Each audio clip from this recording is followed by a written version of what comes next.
Welcome. We are live at Tartu Ronimistehas, our annual Tartu Lead Climbing Open festival has come to the final evening. Right now the route setters are doing the final preparations and the lighting and cameramen are also doing their magic.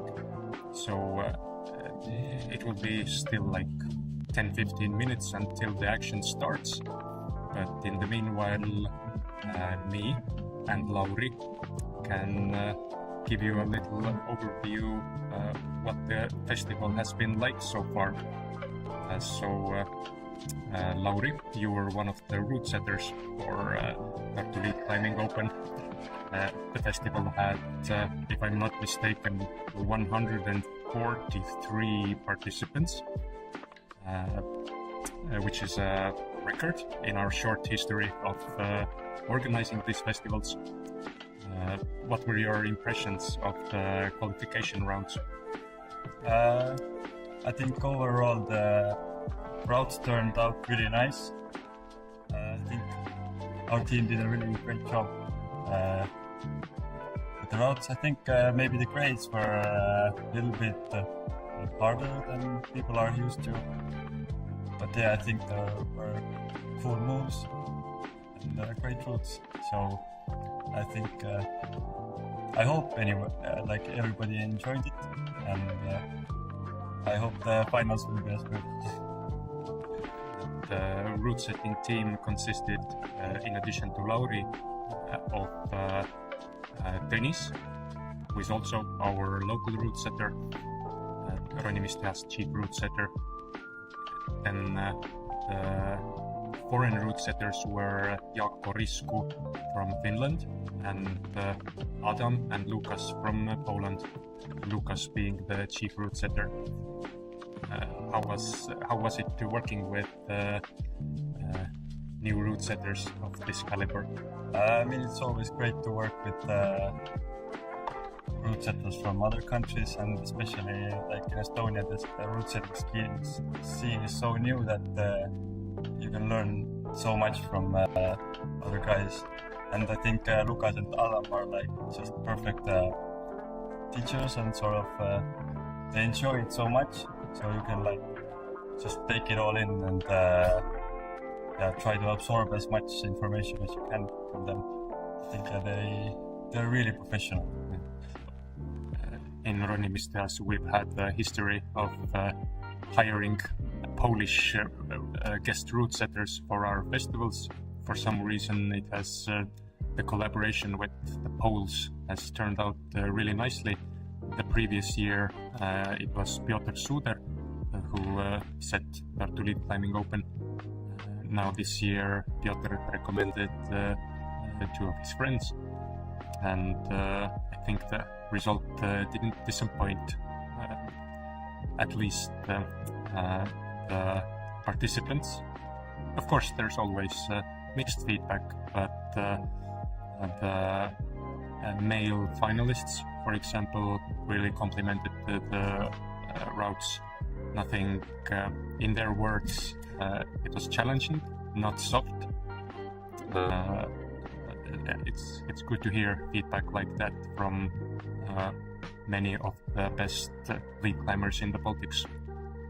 But overall, we have participants from, I think it was 7 countries in addition to Estonia, from all the cities and climbing gyms. We also have many Latvians, Lithuanians, strong Swedish climbers and a couple of foreign students from Belgium and Turkey.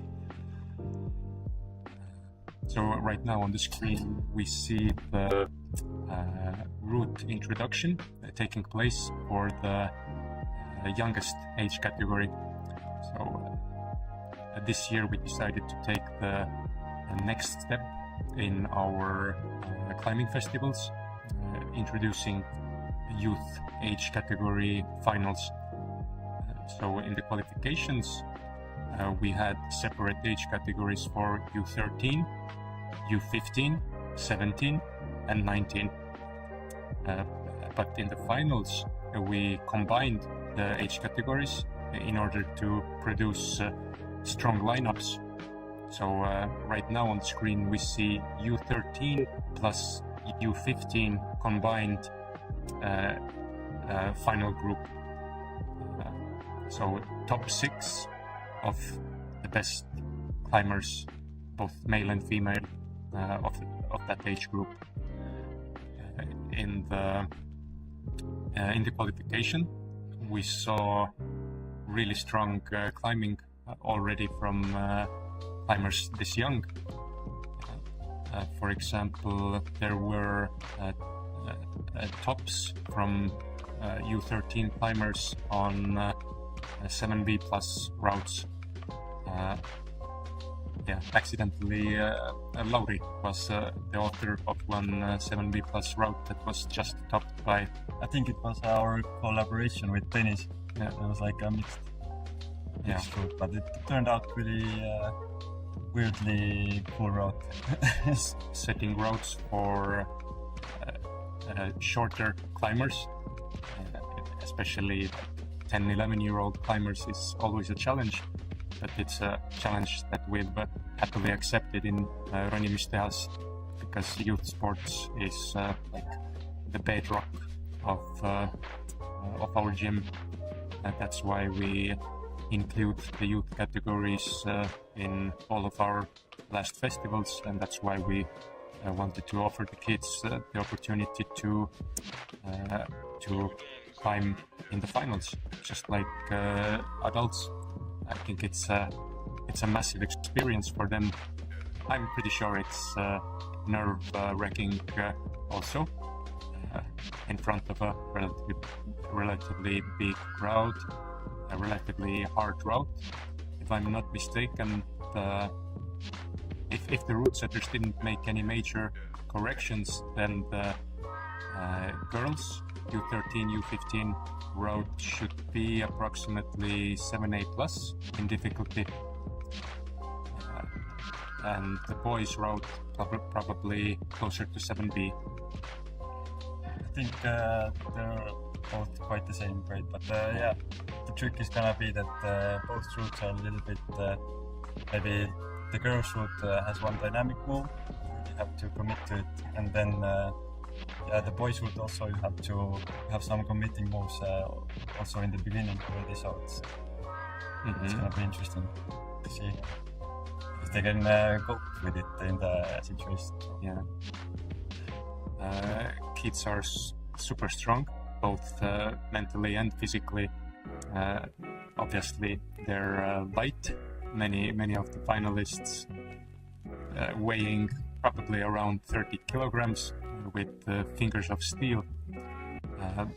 But in lead climbing, the psychological element plays a major part. Many of the kids, probably most of the kids, since they're like 10 to 13 years old in this category, most of them have been climbing less than 3 years, with some exceptions.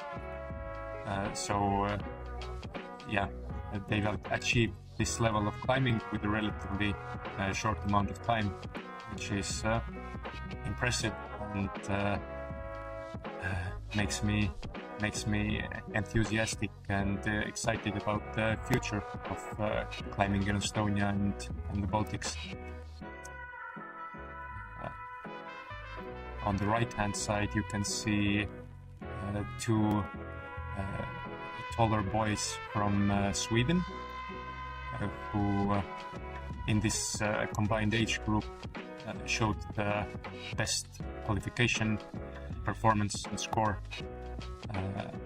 Obviously they're a little bit taller, a little bit older than the rest, so they're U15 category. But their climbing was impressive. It was evident that climbing level in Swedish gyms is perhaps a step ahead, but we're also moving in the right direction. I think right now the collective route observation is about to finish. After that, the climbers go upstairs to the isolation zone, waiting for their turn to climb. Boys and girls will be climbing simultaneously, so one boy and one girl on respective routes. The first ones out will be Mihkel Saage in the boys category, and from the girls it will be Jasmine Onaga from Latvia.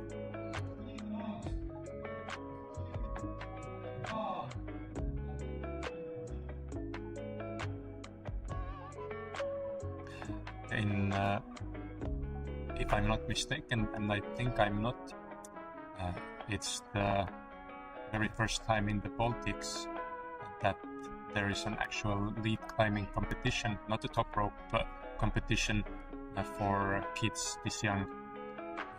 Usually lead climbing competitions, it depends of course which country you live in, but it starts from U15, if not the U17. But seeing the level in Tartu, in Estonia more general, we thought that there's no reason why not to have lead climbing finals for these young crushers.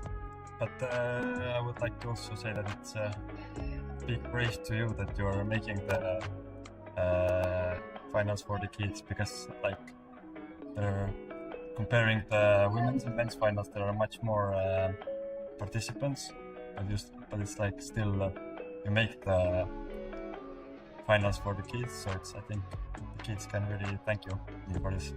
Yeah, it's a massive experience for them. It's even like anybody can, even as adults, the nerves that come into play when you're in front of a crowd and all eyes are on you, and if you're 10 or 11 years old, it's probably multiplied by 10, so it's a massive experience for them. For sure, the experience will be big for them. Yeah, I think the first time might not always come out the best, but it's maybe the next time will be much better. Yeah, well, the route setters tried. I'm sure they tried to take into consideration the target group and their height, and make sure that the climbers won't fall from too low on the road, so that they would feel safe. But those are like 7A plus or slightly harder routes. So, but considering that in the qualis some of them climbed 7B and not really above, but 7B, then there might be like several tops. So yeah, it's like always hard to predict with the routes that how strong climbers are.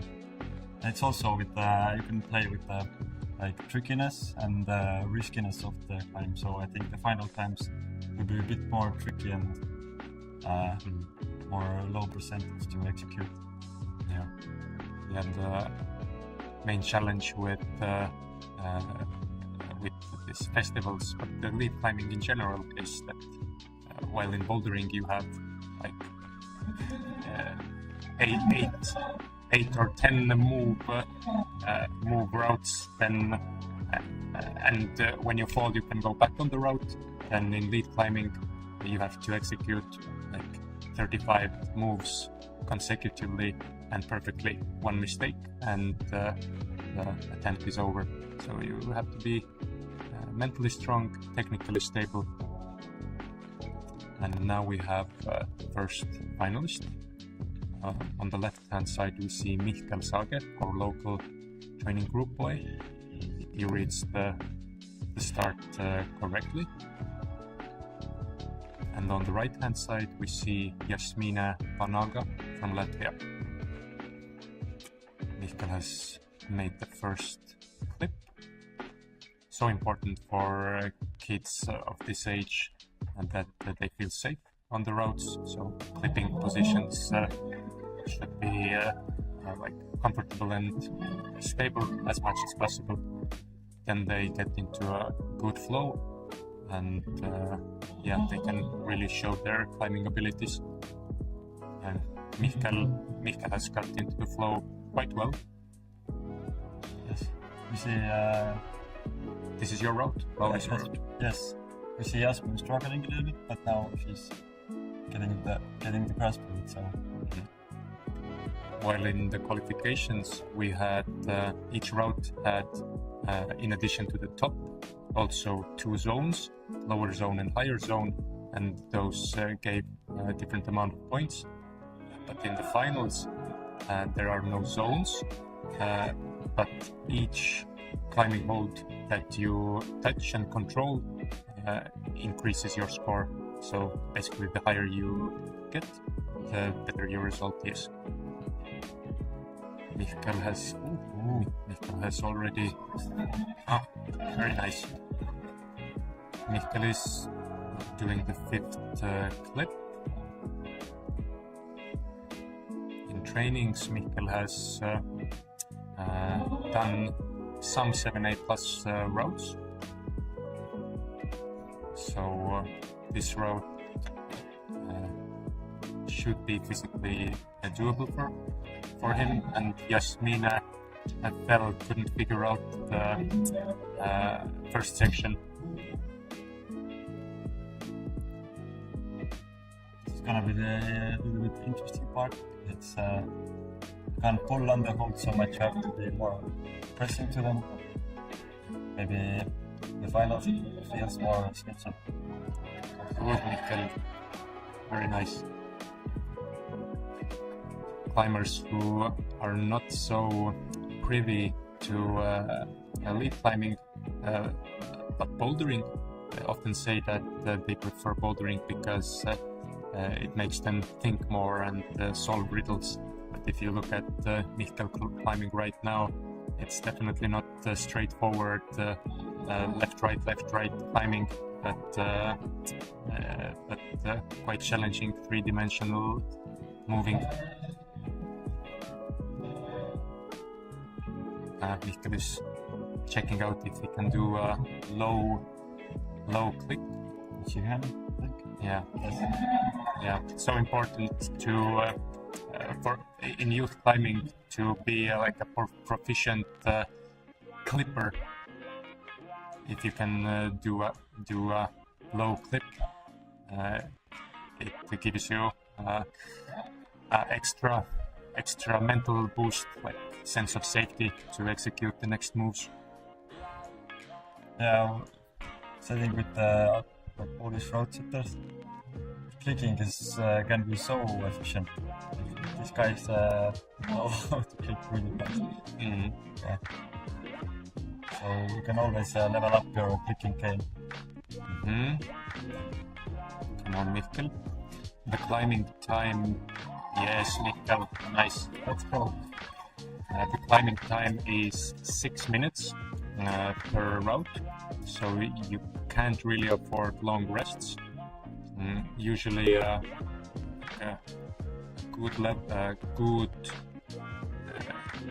good flow, climbing in a good flow, in a good tempo on this height of wall takes like 3.5 to 4 minutes.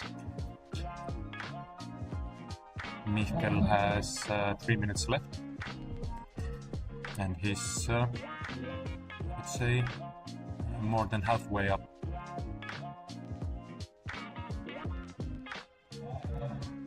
The hold that he's holding on to right now is what we would call a jog, so a good resting and recovering spot, but you can't milk it indefinitely.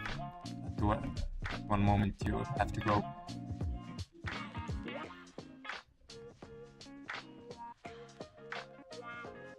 But it's a promising start for the age group. Mihkel, the climbers that came out the first were the ones that had the least points from the top 6 in the qualifications. So each next climber up should theoretically show a little better climbing, but of course it doesn't always work that way. So I think there Mihkel has to get a high foot there, but he's not really trusting the move. So. Yeah, Mihkel has. But he's very good. Just respecting, yes. Yeah. Nice.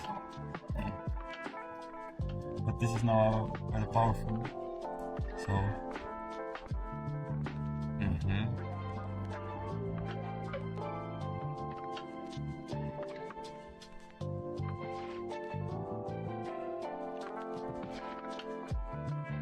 I don't know exactly what background music or noise that the viewers on YouTube listen to, but in real life there's a crowd roaring, cheering on Mihkel, and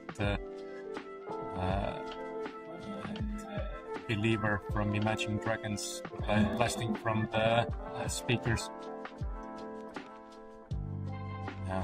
Mihkel is finding a Time is running out, so Mihkel is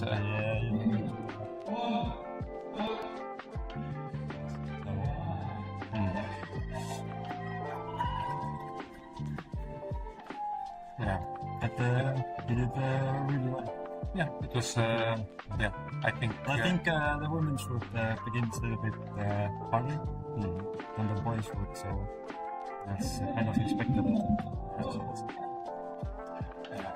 I think Mihkel is probably quite happy and proud of his performance.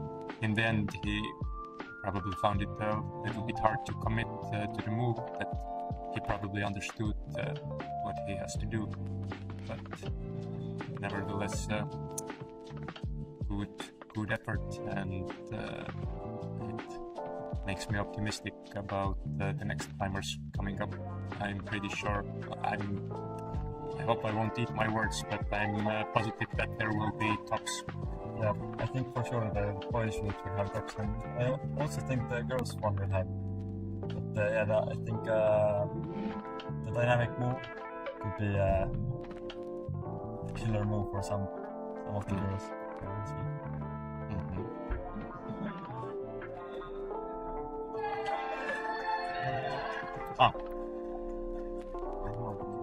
Yeah, next up from the boys is Untitled, 11-year-old boy from Tartu, and Ella Elenurm from the girls. Ella Elenurm is from the U15 category from Tallinn. Climbers from Tallinn is cool to see because they just got a lead gym there. It's like they haven't been practicing lead climbing that much, I would say. I think they have. So at least not in the same amount that kids in Tartu. But it's great because I think the gym was open like 3 months ago, something like this. Ella is still taking her time. Every climber has. Actually, I wonder what happened, what the issue was. Why Ella didn't go on the route. Well, I hope Also didn't see. I hope we get. Oh, It's possible. Maybe we just. I was looking for Hannes. Because the move is originally the starting move of the girls' route was even more low percentage, but maybe Ella did her first move lighting quick and just fell from the start. Anyways, Johannes is doing well. Johannes is a very strong boulderer. His lead climbing has just been picking up speed. He has very strong fingers, and his foot technique is still developing. But what he sometimes lacks in foot placement precision, he makes up in willpower. Yes, and we can see he's really quick. So Yeah. there's potential for becoming Adamandra. If two climbers reach the same high point, then the next factor that will be taken into account is the time. So if two climbers reach hold number 22, then the one who spent less time reaching it gets the higher position.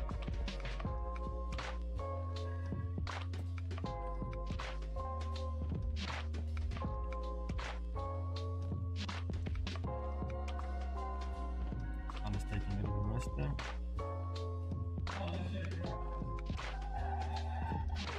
Strong grade. Nice.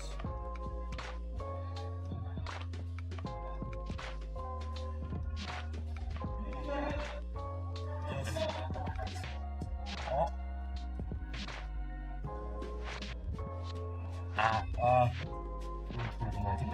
Do you know if Johannes is taller or shorter than Johannes is definitely not shorter than Mikkel. They're about the same height, maybe even slightly taller than Mikkel. Okay, so the height should Yeah. happen up. Yeah. Okay. So route setter, it's always good to like you don't really know when setting how tall the children are, so you only know when they really start climbing. Yeah. Okay. Next ones up are Lara Cook from the girls and Edwards Wilts from the boys. Edwards is the youngest in this final. Officially, he's actually U11.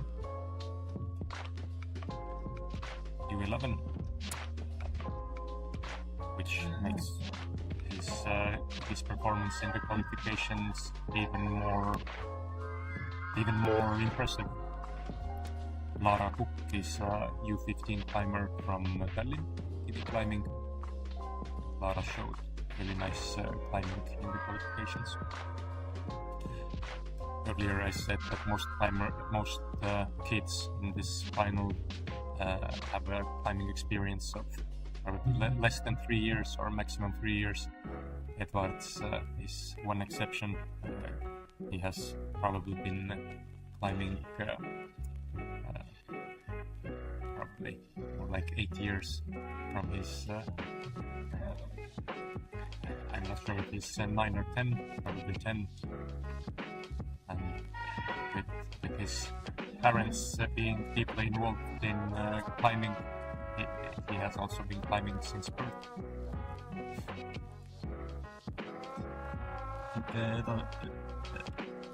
That is Edwards, right? Yeah. Could be actually the shortest climber there. Yeah, for sure.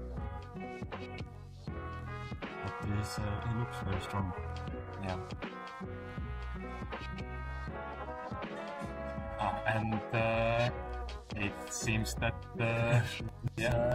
copy paste from the previous girl, so also a fall from the start, which we didn't see because Edwards is already blasting up the wall at a good pace. It's quite brutal. Yeah. I'm sure we'll see. Of course, Lara is definitely not a weak climber, so there's something in the start that spits climbers off the wall.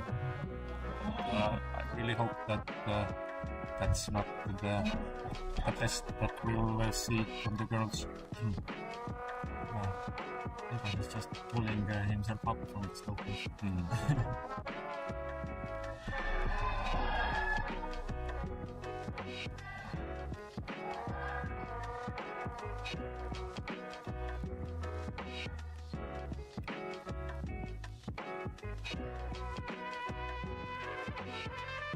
I think the young climbers are very good at Western general, so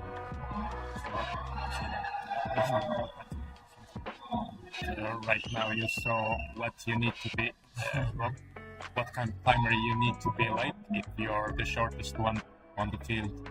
You just have to be dynamic, really impressive, no hesitation, just jumping. Yeah, you could really see that he already decided on the ground that that's the way it was going to go.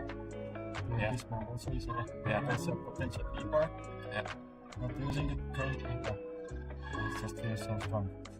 So the holds that were too far away for significantly taller climbers are magically in reach for the shortest climber.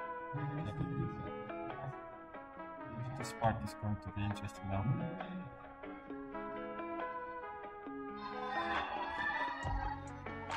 Very confident.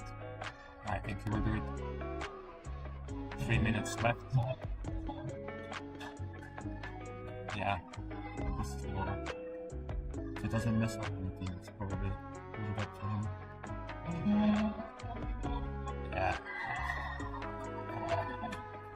Impressive.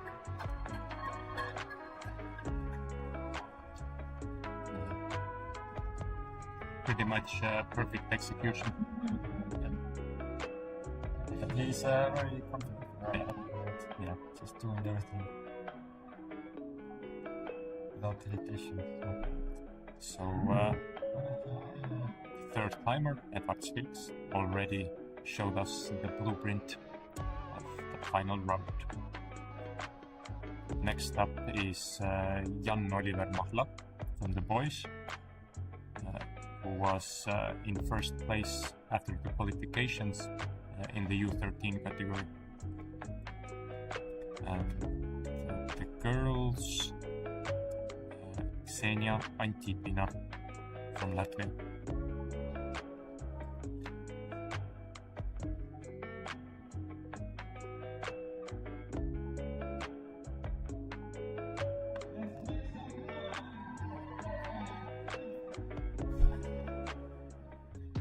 This is very popular.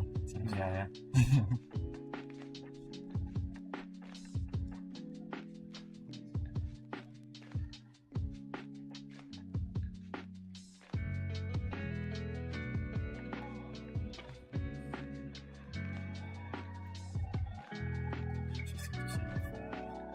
Fourth girl and past the last nose. In the qualifications, I saw Ksenia flash 7A plus route on the overhang, which not many girls, even in the older categories, could do. So I'm optimistic that you can do it. Jan-Oliver flashed the 7B plus route in the qualifications. You can see both of them really visualizing the route, which is a mark of intelligent climbing. Yeah. So, yeah.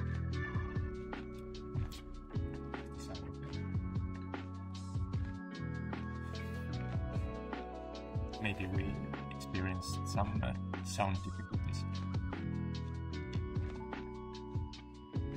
Well, so what happened? What happened? There was some delay issue. Maybe. The curve. Yeah, so the curve shoot is really hard. I wonder if there was something wrong with Jan Oliver's knot or not.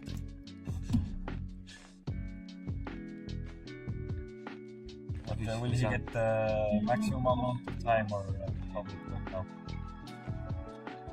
No, something happened. No, and Jan Oliver is not happy, so. Oh, that's interesting. I didn't notice any mistake. Yeah, that's a shame. Jan Oliver was in top form, but if today was a bad day, then the next one will be better. I also tried the curve shoot, and at the beginning I would say is slightly harder than the next part up. And then I think until the dynamic move it's quite the same pace, so I think if they get past the beginning it will be okay for them.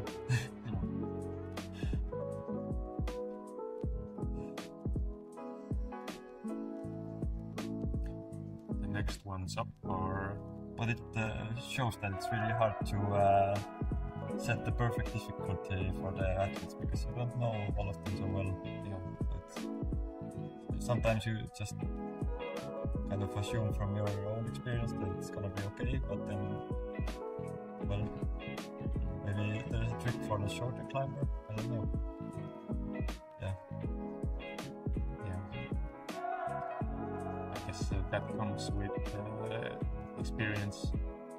When the Polish rule setters proposed their initial draft of what the final route difficulties could or should be, then it was even more harsh than it is right now. The idea for U13 U15 final difficulty was 7B+, which probably says something about the climbing level in Poland. I think it also depends on the style. Yeah, obviously. So how do you grade a climb? I would say it's mostly like how much bump there is, how bumpy the route is, how much complex moves there are, and all these kinds of aspects. But it's interesting to see that the green route is there's enough complexity. It's still very hard for them. But I think the grade is not false, it's just a little bit more complex than I think.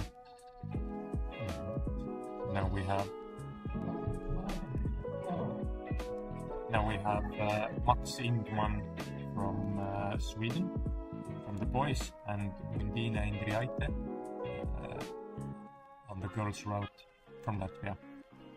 And again, something going on the boys' route.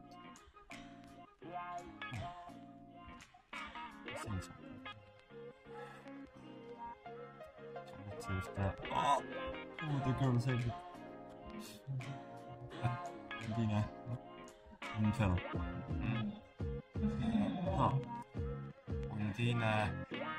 For Undina, it won't be the last time that he steps onto the wall this evening, because our third final category is open female, and that means that climbers across all age categories whose qualification result enabled them to rank high in the overall ranking, all of them are eligible for the finals, and Undina was high up in the overall female ranking. So she wanted to use the opportunity to also participate basically in the adult finals. Now I would really like to know what happened on the boys' second time, because didn't look like anything was wrong. Yeah, very strange. Can't even imagine right now what that moment would be.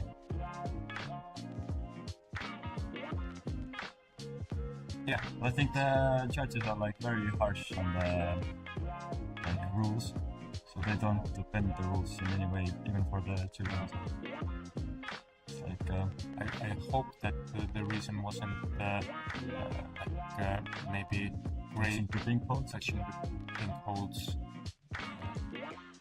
I really hope it wasn't, because obviously it would have been unintentional and probably not helpful for them.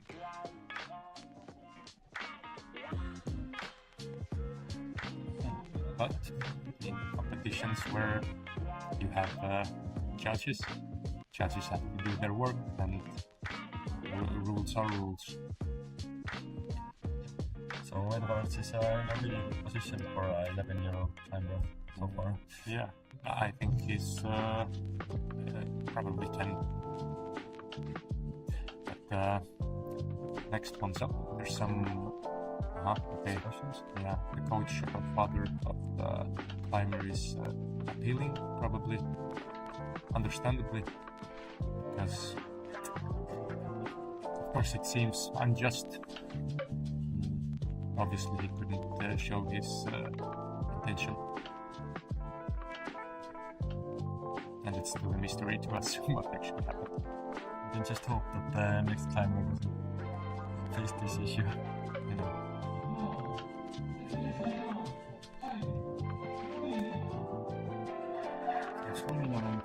Yes, Lumina Kalteve from Finland, and Swedish boy Arifin Denanto from Sweden. Swedish boys look really tall compared to us. Yeah. Interesting to see. Yeah. In this age group, there's a really distinct difference, like pre-puberty and post-puberty.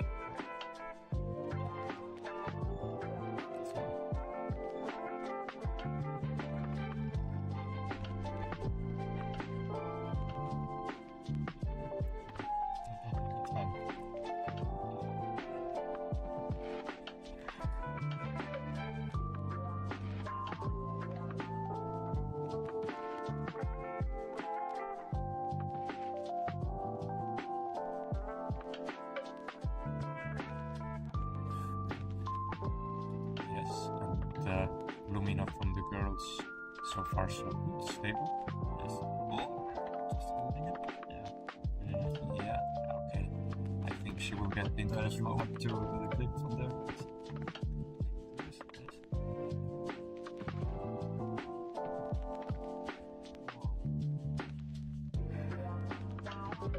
Very strong holding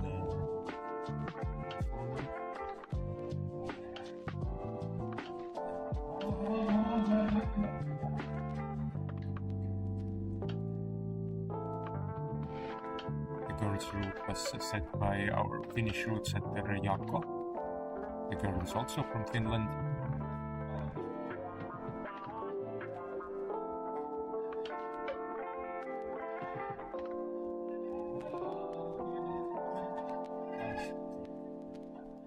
We might just get closer to the highest point so far. Arifin on the boys' route, just cruising. Maybe he won't even have to do the jump there. It's just so tall.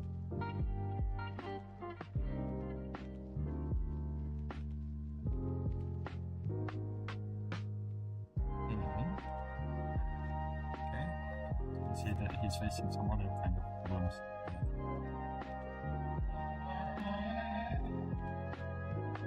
So now's the jump for the girls. He's looking for better holes, but the next better hole is on the big hole to the left. jumps. Nice. Really nicely executed. Yeah.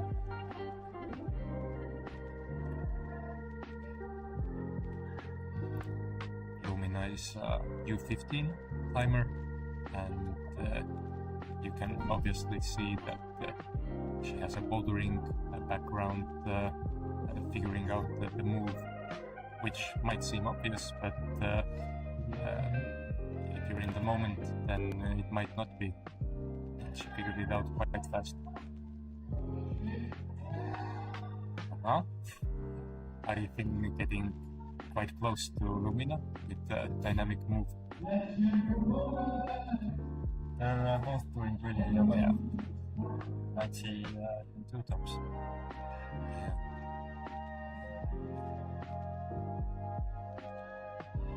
It'd be really nice to see a top of the girls' route.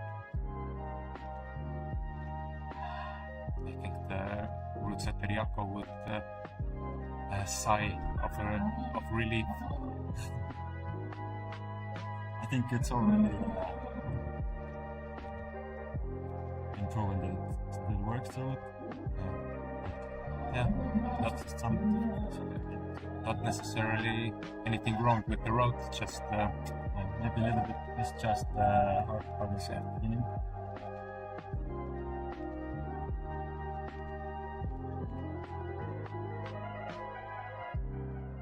This will be a more tricky part on the girls' route. Just can't go. You have to also press more.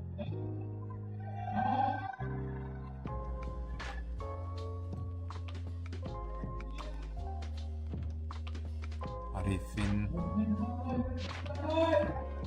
got the top. Vytjagailovski. Now I think it's dependent on the time.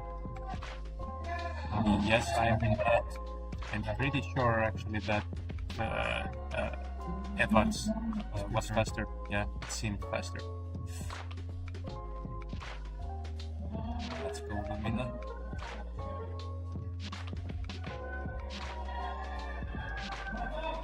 And there's also top is a challenge. Let's go. Let's go, Lumina. You got it. Ah!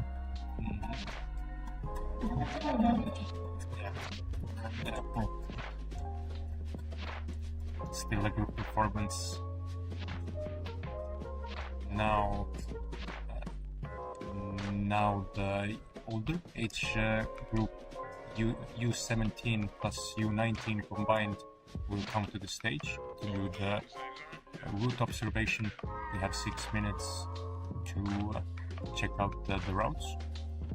One of the routes is pink black.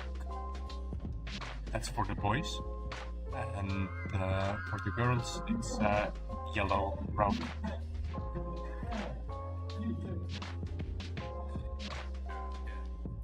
You can see our chief setter Łukasz rushing to the wall with a drill. Maybe some last minute modifications. So, but I think Tõnis is gonna join now. The competition boxer. Yeah, maybe you can. I can maybe ask Tõnis to. Because I think he also said women's final. Maybe you can tell something about it. Yeah. One of the women's and U19s. Yeah. But I think in this set, the boys' route will be way harder than any final shoot we have seen so far. So it'll be interesting to see. It will be much more based on pulling and just like hard climbing. Tõnis showed up already, so thank you, Lauri, for all the qualification routes and U13 U15 boys final route. Yes, thank you for inviting me. Yeah, enjoy the evening.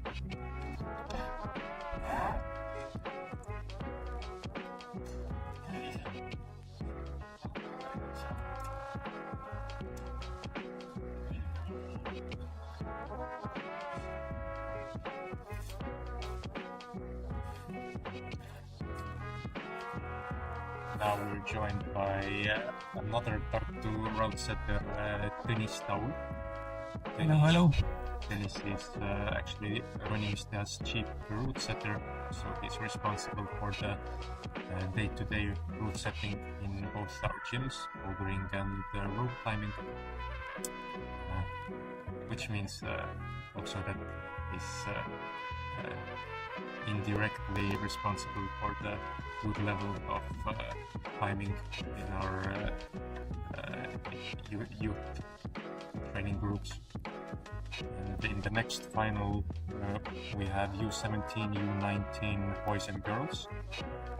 From the boys, we have 5 climbers from Estonia and 1 from Sweden. And in this age group, the strongest boy who showed the best score in the qualification will also take part in the open male final later on. So he gets to do 2 finals in one evening. Good workout. Men's the U17 boys final route is the pink black, which is partly set, or at least the draft was set by Tõnis, right? No, this is Lauri's route.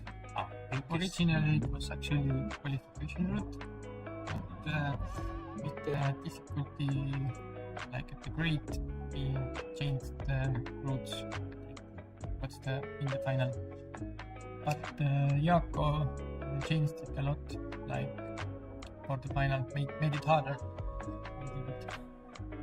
So mostly it's Jaakko's work.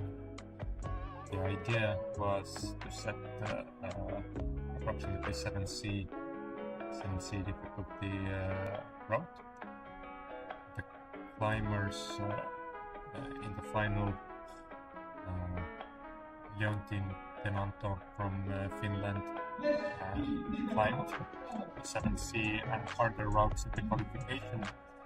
The other boys, Taavet and Otto, although they didn't complete a 7C or 7C plus route in the qualification, and they're definitely capable of doing it. So it's adequate difficulty.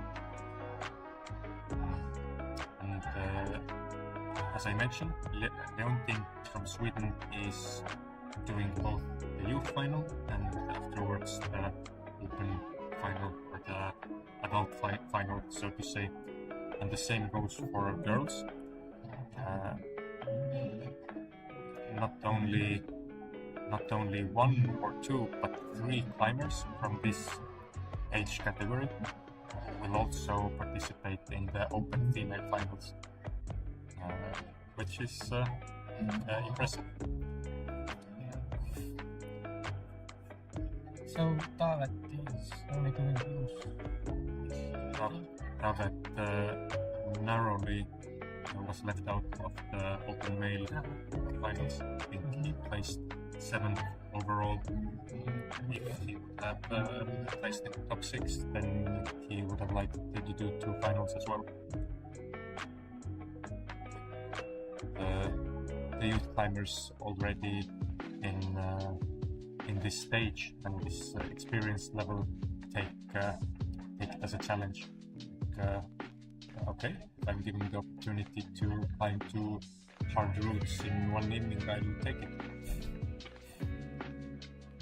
Rushing ahead at the open male final route is approximately 8A, maybe 8A plus difficulty. So to climb first the 7C final route, then have a little rest, and then jump on a 8A. It's a good workout. It's pretty impressive.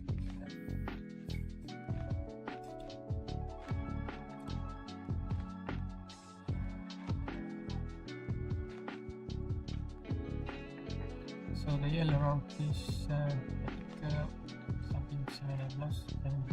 Uh-huh. It's my first draft.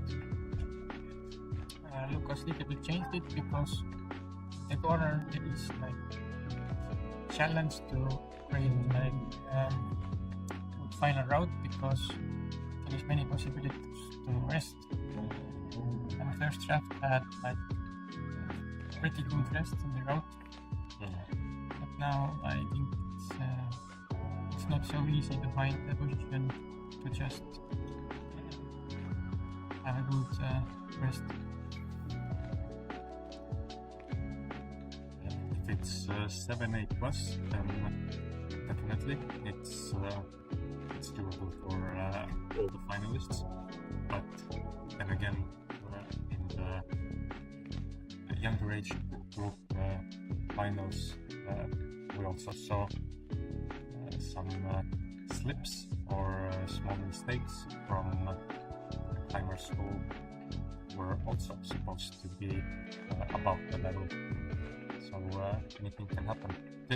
Tõnis, can you explain us what happened in the boys route? 2 climbers were taken off the route. I'm not sure about the first one. I think he slipped at the beginning, but the other, there was he started the route. He took his foot off the ground, like he had already some position, and then he came back down. And then he went on again, but that's not actually allowed. Yeah, and so, the judges were very rough on that. And on the girls' route, we saw multiple, 3 quick balls. Yeah, Beginning. the beginning is can be tricky. But I think the route's overall difficulty was pretty good. We had also top, so maybe the beginning should be easier, but overall it was pretty good.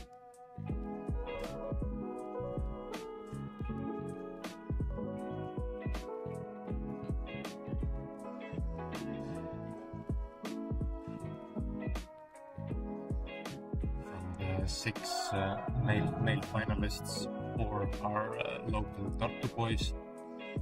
You can see Otto and David discussing the beta together, visualizing the moves.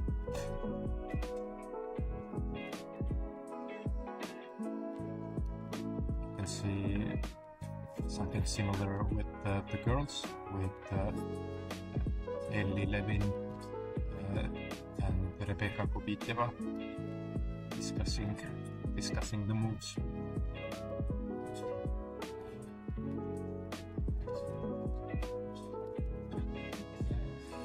In the female U17 U19 finals, we have 2 Estonians.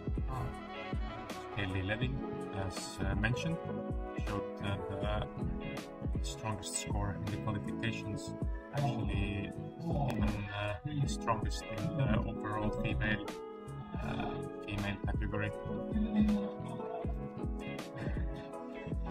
So Elli will also step up 2 times this evening. So will Elsa Kvitseja from Latvia and Elisabetta Filipova from Latvia.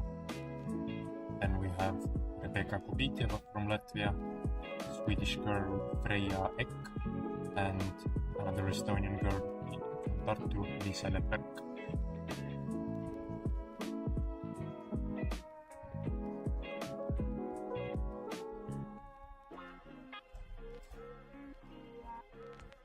For the Ellis, U17 route is not really like. Well, yeah, theoretically should be a... I think it's really technical, but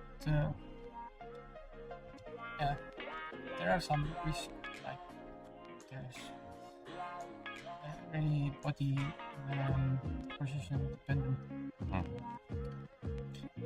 the female final route is like really, there is like really no rest. pretty physical.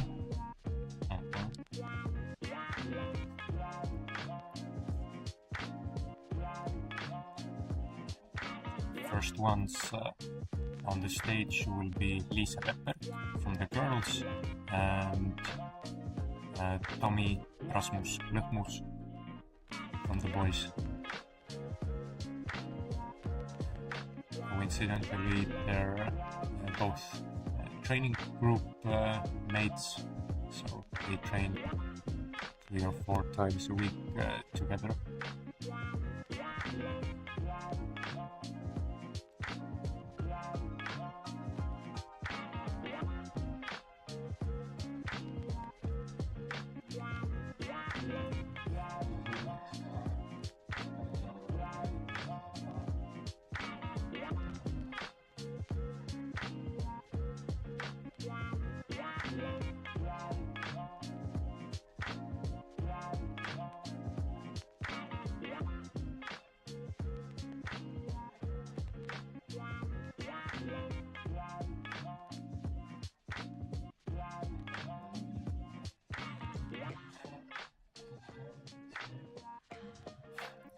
We're a bit behind the schedule.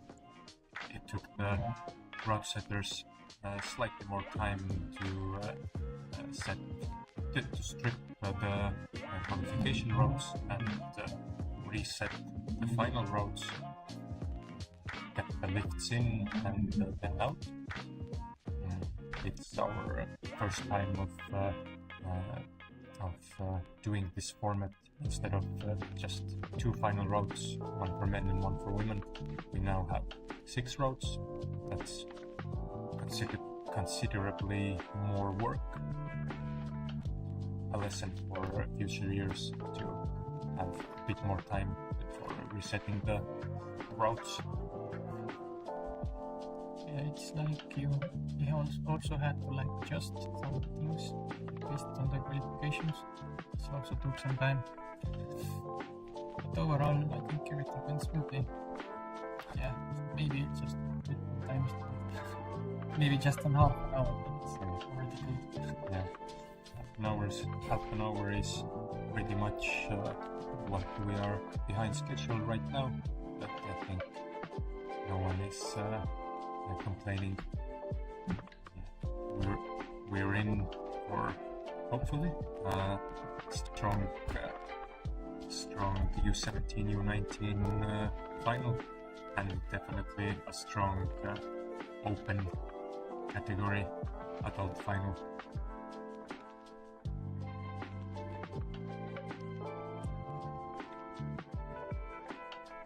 Tõnis, how did you enjoy working with this group of route setters, with Adam, Łukasz, Jaakko and Lauri?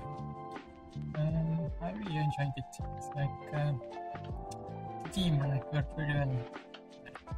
Everybody got their trust on the wall. Of course, the head route setter climbs everything.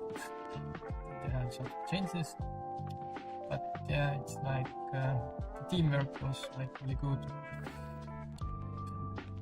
So far, the competitions I have set with outside setters, Tartu and some other places, it's usually like the team has been really good. Like, of course, Łukasz didn't speak English, so it was a bit different, but with Adam and Jaakko, communication was super good. Liisa Lepek and Tommy Lõhmus have stepped onto the mat and soon will grab onto the first hold for Tommy, assuming that the route is a 7C. It's definitely a step up for him in difficulty. It's more difficult to compare to what he's used to.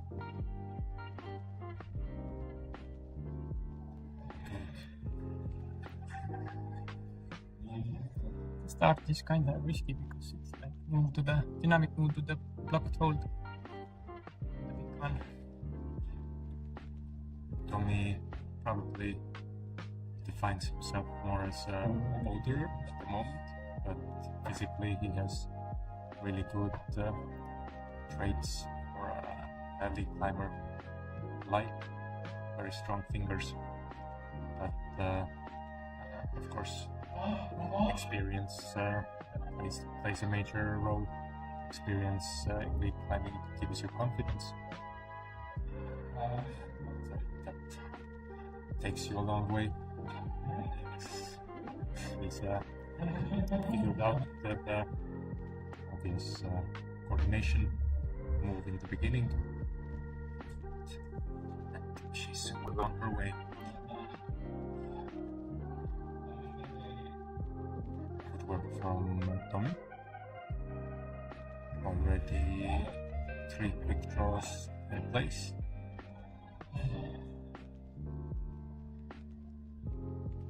Lisa and Tommy used to be classmates. So, seemed like a foot slip. I think this wing placket is also like you have to find the position. The holds are like slopey.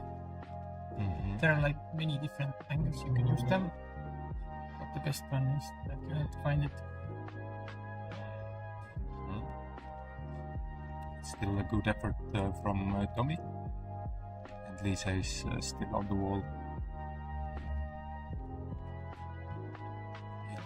2 minutes climbed. What's a foot slip?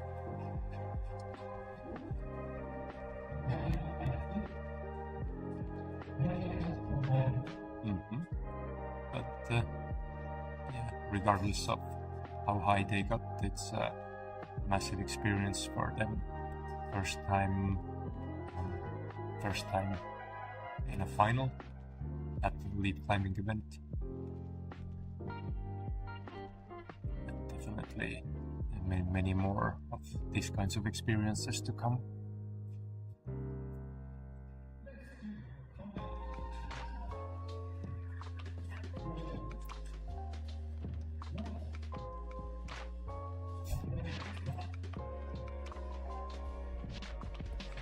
Okay, next ones up are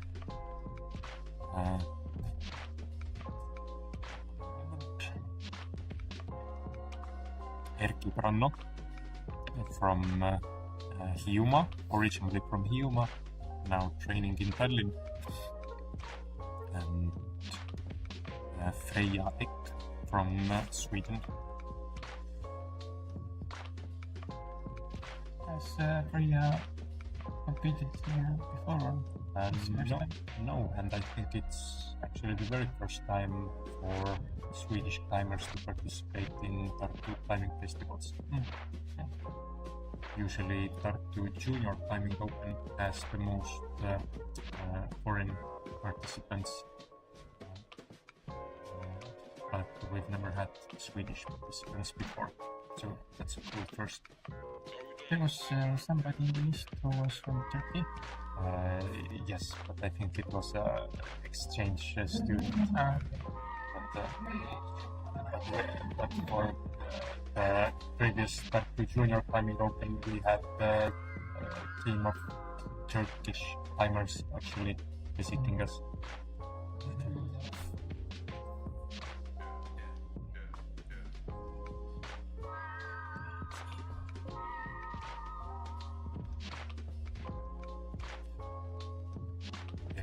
Is from Hiiumaa, an island in Estonia, where the only climbing wall actually is a lead climbing wall. Very little bouldering, so lead climbing should be somewhat of a speciality for him. Yeah, they have also like one of the highest walls in Estonia. Good endurance.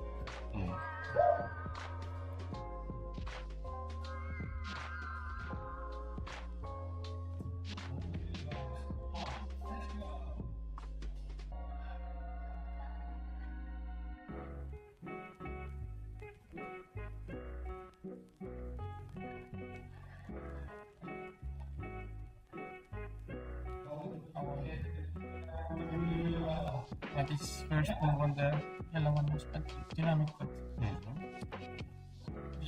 added last minute ring for the start just to make it safer. Which used to be like what was that?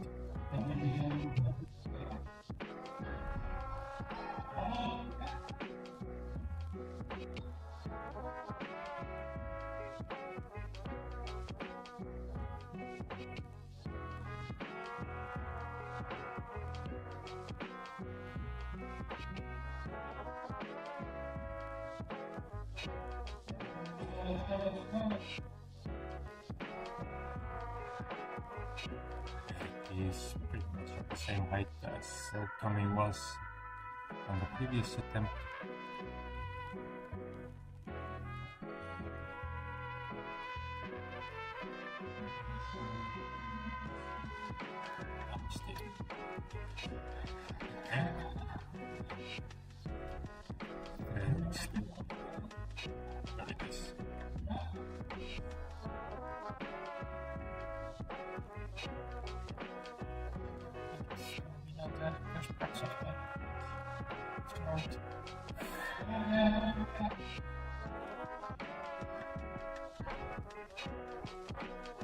There are actually two beaters we found into the series. She can go like right hand or the left hand to the string, like string, like the position.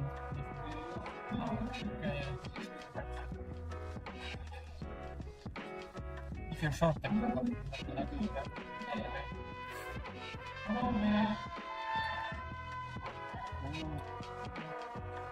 Quite so stably and in control until then. Yeah. And then little rushed move. Yeah, that what she grabbed was actually a foothold. Seemed almost like it. It's like the biggest hold there, but actually they are really tiny. Thumberglings. Thumbergling, it's undergling for thumbs. Yeah. That's a new one. I think Lauri invented this. You heard it here first. Thumb underclings are thumberclings. Next ones up are Rebecca Kopitjeva from Latvia and Karro Järvik from Estonia, Tartu Ronimistehas. Karro is in the U19 age group. Rebecca also from U19. Rebecca, probably you might say, is more of a boulderer. She achieved, if I'm not mistaken, a silver medal in the previous youth and Nordic bouldering championships, which is a really strong result.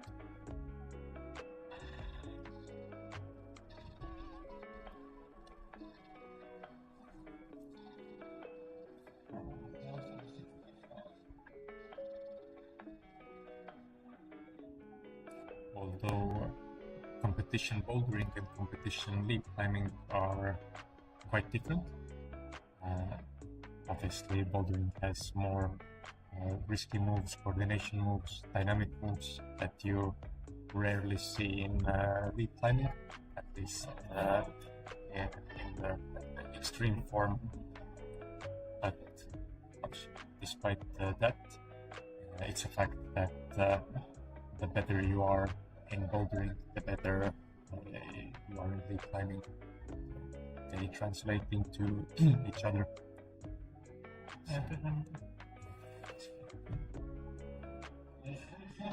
You're a good boulder, and your head is in a good space, then it should be quite easy for you to become a good lead climber as well. Of course, endurance plays a part. Good, Karro. Yes, Karro is the first one to catch like footprint without his foot slipping, so that's a new high point.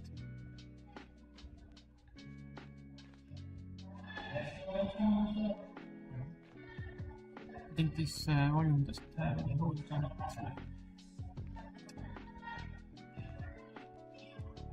Slowly.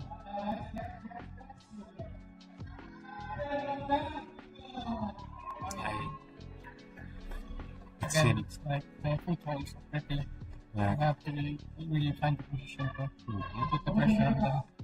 Now Rebecca reached the high point of the previous climber Freya. Rebecca gave yeah. And then before that gave a little slap to the hold that is actually a foothold. It's kind of like slabby section there. Yeah. You can really see her making the most of the right foothold. Yeah. So when in the corner, it's like you can easily find some.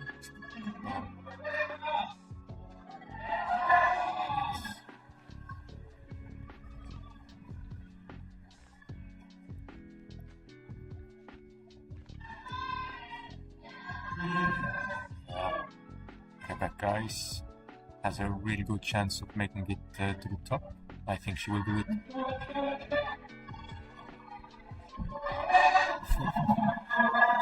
Playing with the crowd.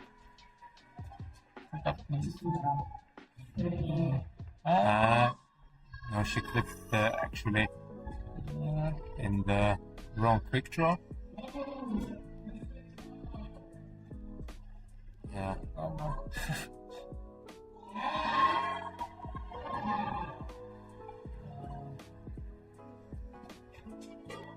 Wrong anchor. Okay, yeah. So I don't know what chat to say about that. It would be, yeah, it would be a bit ridiculous if her result would be deleted because of that. Yeah. Because obviously she climbed the road, but on the other hand, the clipping line was shown in the beginning. And also the anchor was marked, so yeah. So, and again, rules are rules. It's interesting. What will her high point be then? If it's not marked as a top, then is it just? Yeah, I guess we'll see.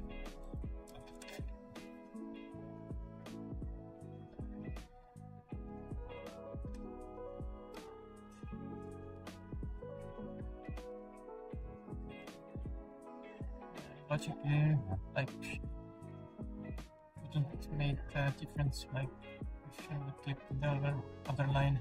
Yeah. But yeah, if the rules are, I don't know, if the rules about that. Yeah. Yeah, her result is 22, so one hold short of the top. So she didn't get the top hold. Yeah. Well, she climbed the route, but didn't get the points.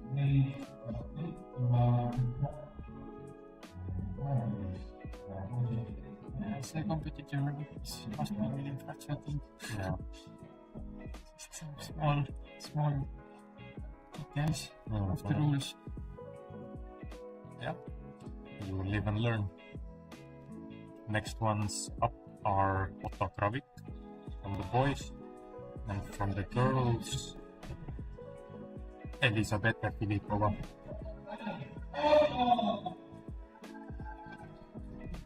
Otto, as the local climber, gets a really strong applause.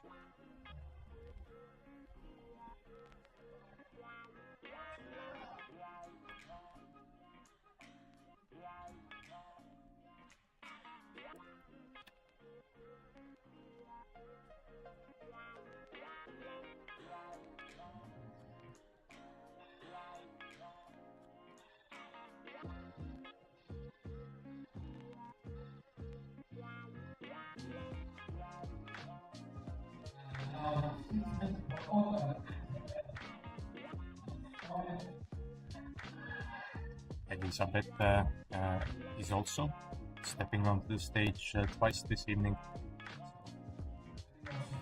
Later on, he will also climb with the open female category finalists.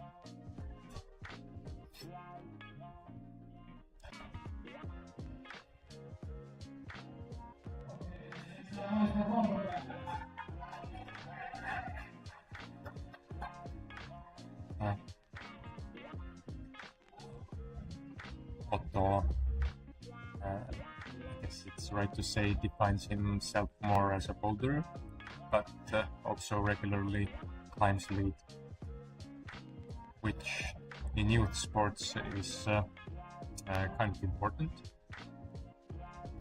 In youth, it's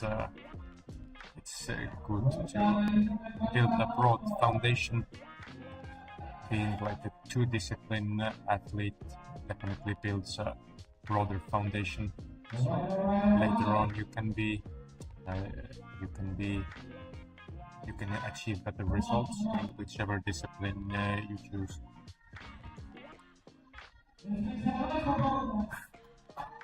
Very nice to speak about. So inviting. Huh.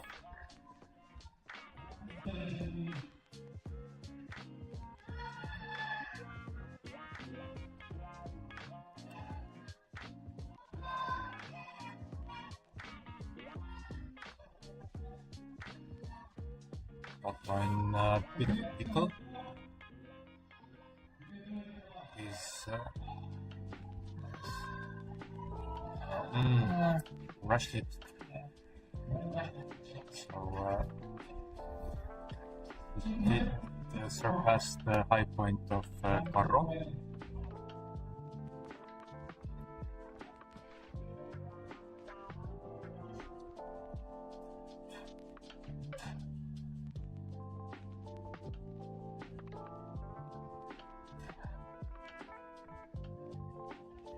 Doing well so far. Come on.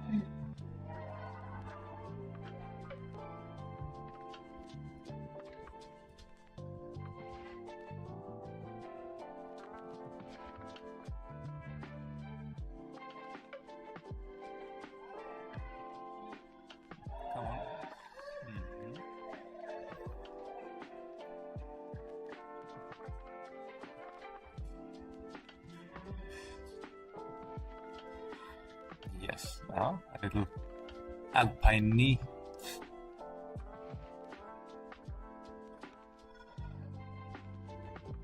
Please click the correct withdraw. Yes.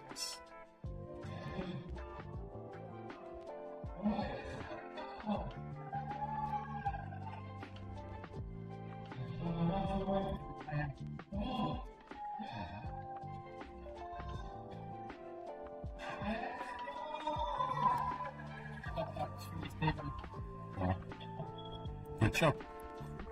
And I think it's a great confidence boost for her going forward to the next final round in less than an hour. Now she will get some time to rest. The next, the women's final is like completely different, different style. Yes. The youth finals are more on a vertical wall with some inner corners and slight angle changes. But the open category finals are on the overhang, much more powerful type of climbing. For like roots thing, it's like, especially in this corner, it's pretty challenging, like to break something hard.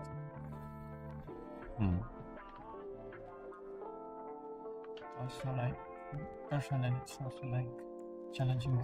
I'm used to setting like hard stuff, like negative. When I not like to think about the rest positions. Next ones on the stage are Taavet Sonn from Estonia, Tartu, and Elsa Klitsea from Latvia, Riga. Elsa, as many already know, used to be a ballet dancer, now more specialized to climbing. Taavet actually was in the adult final in the previous Tartu Lead Climbing Open a year ago. Back then we didn't have a youth final, but Taavet already as a 15-year-old boy reached the adult final. This time the competition was even tougher, so Taavet had to settle with his age group final. Still a great result. Taavet definitely specializes more to lead climbing, although a really strong boulderer in his own right. I think from the young guys, he's like the most experienced for lead climbing. Yeah, he's 16 years old. Lead climbing less than 2 years. Well, our rope climbing gym will soon turn 2 years old in a couple of days, actually. On the 20th of January, we are celebrating our second anniversary of the rope climbing gym and 5th anniversary of the bouldering gym. Yeah, Taavet really enjoys lead climbing. He has made quite good progress during the 2 years. Okay. Both Elsa and Taavet making good progress. Taavet moving confidently. I hope he stays focused, not allowing himself some accidental slips. Same goes for Elsa.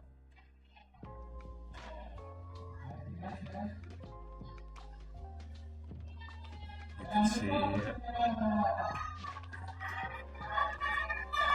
yes, you can see Elsa getting to the thumper clean section.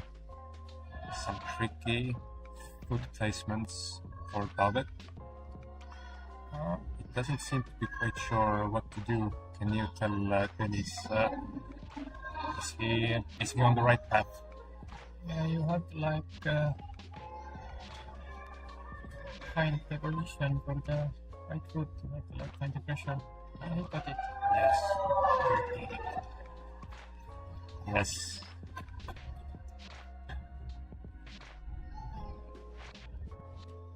It's like you're off balance there. So like to the right foot. 3 minutes to go for both climbers. Elsa has already reached the top section. If she stays composed, I'm convinced that she will take the top. For Taavet, still some moves to go. Come on, Taavet. Yeah, the pocket was already in reach, but Taavet seemed quite happy with his result. High point so far, with one climber and both boys and girls still come to the stage. The next climber for the girls is Elli Levin, and for the boys, Finnish boy Leontin Denonto.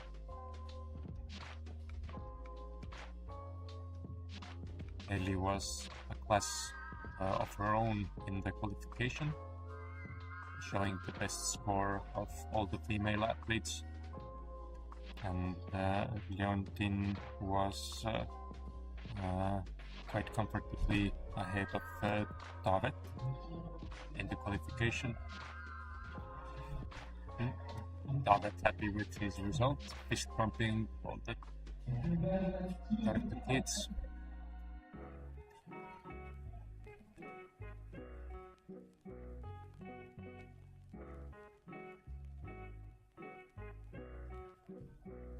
Two more climbers coming to the stage, Elli and Leontin. We've seen two tops from the girls. No, well, actually three, but one unfortunately clipped the wrong anchor. I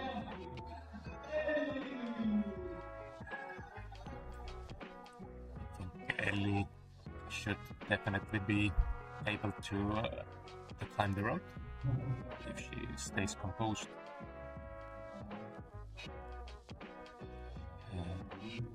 And we'll see how Leontin does. I had a quick chat with Leontin during the qualification, asking how did they actually find out about the event. And yeah, it was just a coincidence with some of the parents seeing the ad on Facebook or Instagram. It's definitely good to have them. Leontin said that he was just a month or two ago in Turkey, Cape Bairi, climbing outdoors, and I think I heard him saying that he climbed an 8B during that trip. But I'm pretty sure that even with that level, he's U17, and I'm pretty sure that it might not be enough to be in the Swedish youth national team.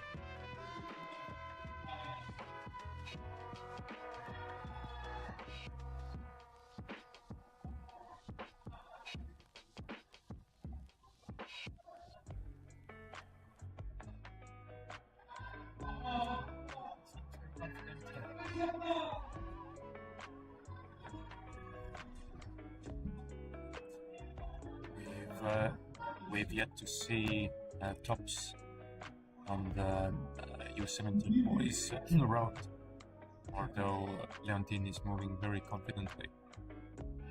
If we compare it to the previous route, then yeah, the girls' route definitely suits them better than the U13 route suited the younger girls.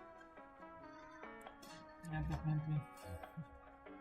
It's especially very stable. Especially in the youth categories. It's good to have it's good to see tops and high scores.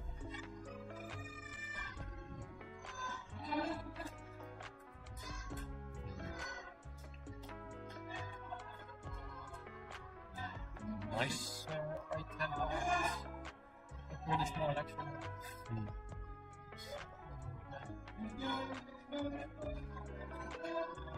Leontin just cruising his way to the top.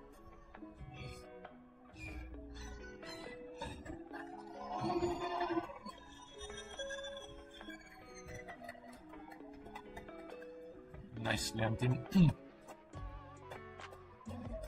First warm-up route of the evening done. We'll see him again in the open male category.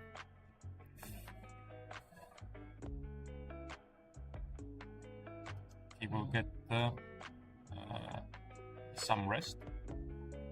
In the male category, he will come to the stage as the third climber. And fun fact, his father is also in the finals.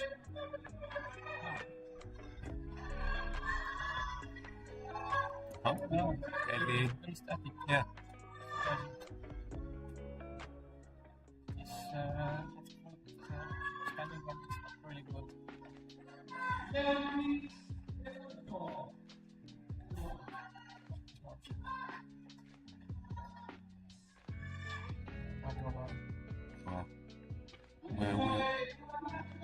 We'll see a third top, and the result will. No, she still has time to correct. Why, Ellie? Why? I wonder if she still clips in the correct anchor. Will it be a correct top? She can still actually correct. She can unclip and go back down and clip in the correct order. Yeah. Yeah. I think somebody said some stuff about that actually. Well, she can't control what other people yell. Don't rush now.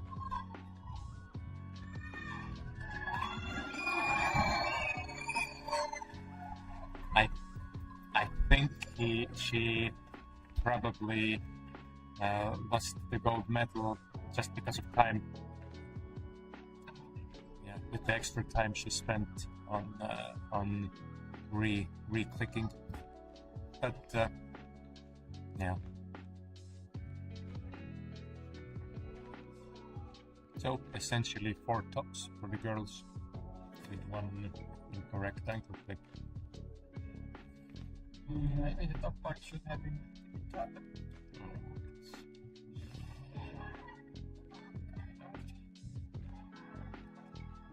Now we're on the last stretch of the night. Open male and open female finals. Also, Ellie will get some rest, and she will come onto the stage one more time as the last female finalist. And the last route, already much less forgiving any mistakes. Probably the open female final route will be so hard that if you clip many quick draws incorrectly, then you just won't find a position to unclick them.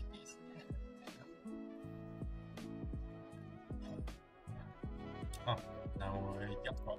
Yeah, I will let Jaakko come here. Thank you, Tõnis. Yep, thank you.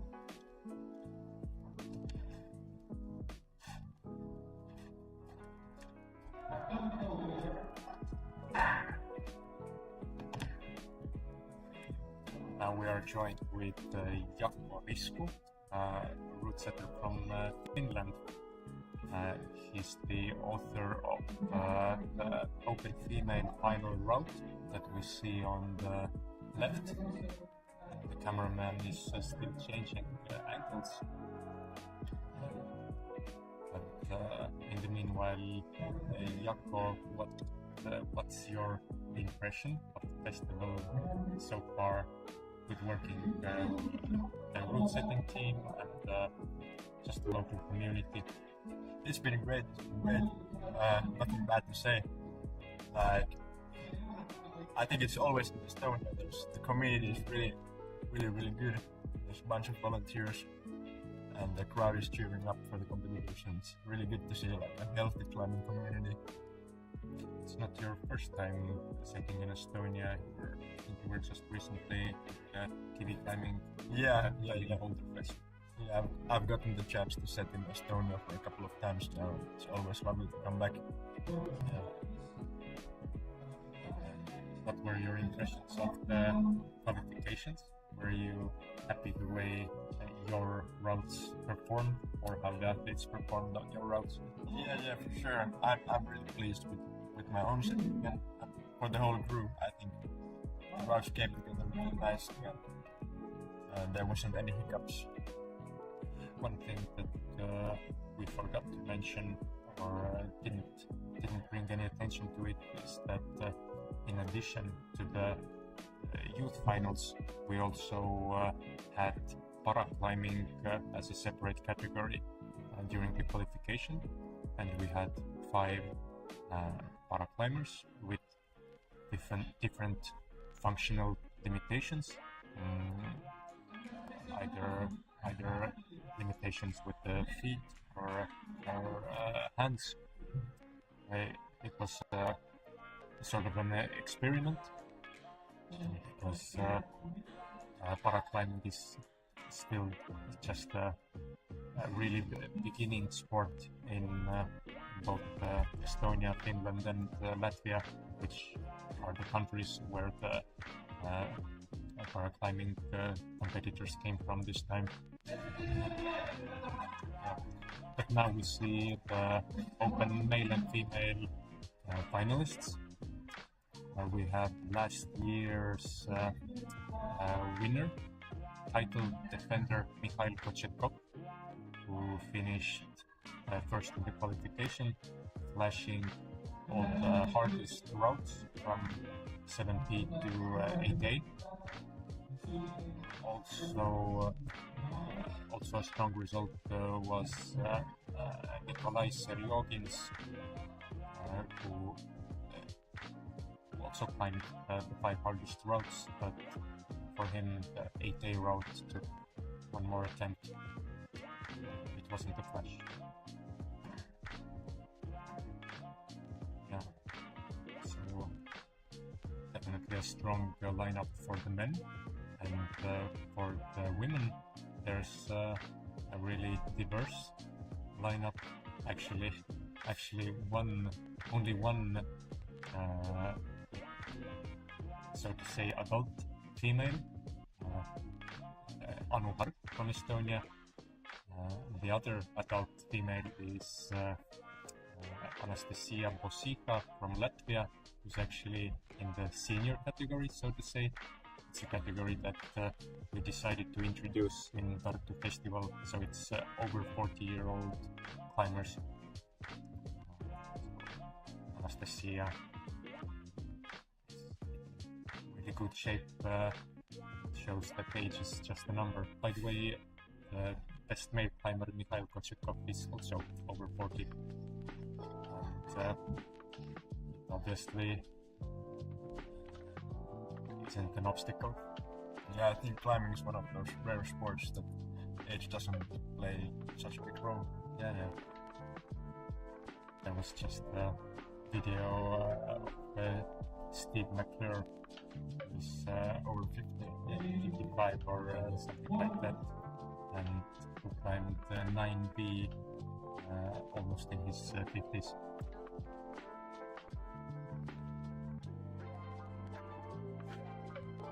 But the rest of the female finalists are actually youth category participants. As already mentioned, Elli Levin, Elsa Lidzea, and Elizabeta Filipova, who just climbed the U17 U19 route, are back on stage, and the sixth participant is actually a U13 girl from Latvia, Dine Indriaite. Unfortunately, she fell quite in the beginning of her U13 U15 finals. She has a second chance on a much harder route now, but yeah, respect to her. She knew what she was getting into, like the difficulty, and she didn't even blink twice. Just asked, "What's the difficulty of the adult female route?" I said, "Approximately 7B plus 7C." And she said, "Okay, that's right." Yeah, the route shows a different style. Like the U13 final was quite delicate and risky, whereas the women's final is more about like just powering through a bunch of moves. There's no risks. It's all about like power and moves. What were your impressions of the U13 U15 girls final route? The last timer probably gave you a sigh of relief. Yeah, for sure. As a route setter, I was super worried after seeing so many people fail at the start. I think the start isn't actually that hard, but they kind of misread it, and that's super unfortunate to see that we didn't get like the athletes didn't get to show their skills, which is always unfortunate. But luckily we saw one top, which is. Was it the top? The girl? Oh, she fell like almost, almost the top. She fell like a couple moves. I think the other youth categories were pretty okay. Like maybe the U17 women's route was a bit too easy, in my opinion. Essentially 4 tops. Yeah, which is not the optimal. And what's your prediction on the male and female finals? Will we see tops? Hard to say. I think for the men's we will see a top, but for the women's, I think I can't say. I don't know the competitors well enough to say. Did you make any tweaks or corrections? Yeah, we tweaked quite a lot the start of the women's route to accommodate everyone and so that everybody could get some climbing in. Yeah, and there's it's not right now on the screen, but there's a tough traverse section, and we tweaked that also to be a bit easier. But the ending stayed completely the same. So let's see. I think the men's route is also really different from the women's. Of course, it's powerful since it's a hard route. It looks a lot more delicate. It's about finding the right body positions on the slope with holes. Keeping tension with like full body. Observation time is up. The climbers will come back up to isolation, and the first climbers on stage will be Harri Tenanto from Sweden and Tiina Indriaite from Latvia.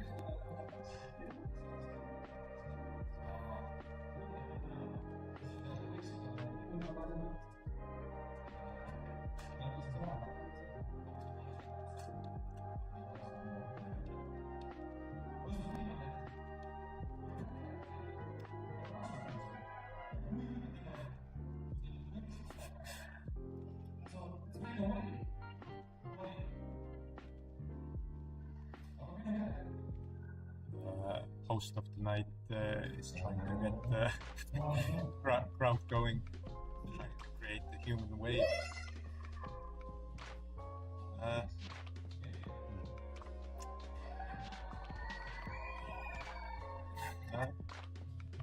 Almost.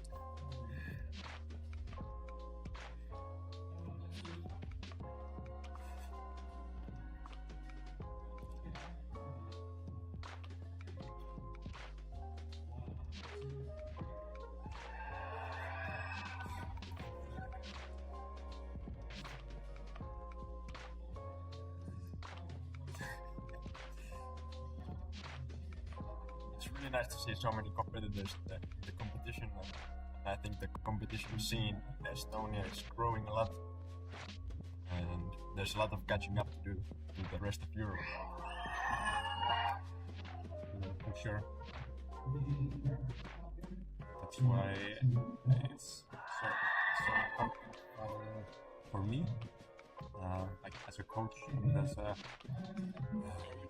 climbing team manager, to start from the grassroots, youth trainings, and to offer kids the opportunities like these to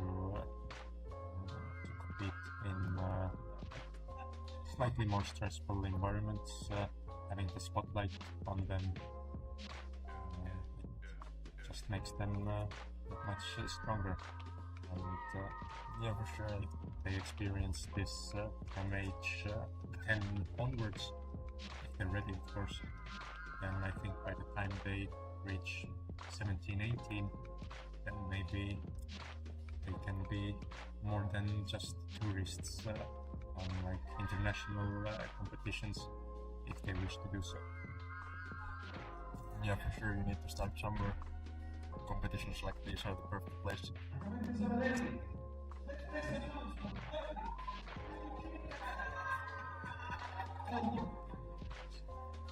Harri Tenanto from Sweden, as mentioned, there's a father-son duel in the male finals. Harri is the son, and as I understand, the coach of his U17 boy Leontin, who just won the U17 U19 category finals. And, obviously, Harri isn't a bad climber himself if he earned his spot in the finals.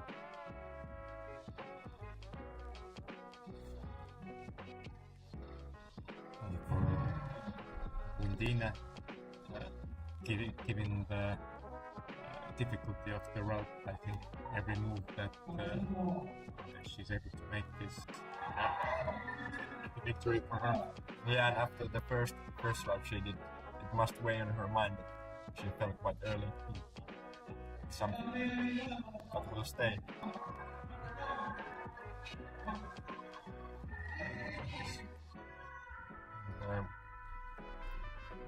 Both getting on nicely. First flips done. Start of the male route, definitely you can see that the difficulties have not yet started. It's like with good competition routes, the difficulty gets progressively higher the higher you get. Did you get to try the moves on the day? It's the Polish rules that is routing. Yeah, Polish rules. Łukasz and Adam are the ones behind the men's routing, and unfortunately, I didn't have the time to test either one. Not even my route. I didn't have the time to test. But they will stay on the wall, I think. Hopefully tomorrow I have the time to try them out. That's unfortunate. Harry definitely enjoyed his time on the wall. Moved really confidently and smoothly. And Indina is doing well. Yeah, she's doing really well. Definitely a retaliation for slip on her age group final round. Yeah, and this is now the traverse section I talked about earlier. A couple of tough moves to come. Come on.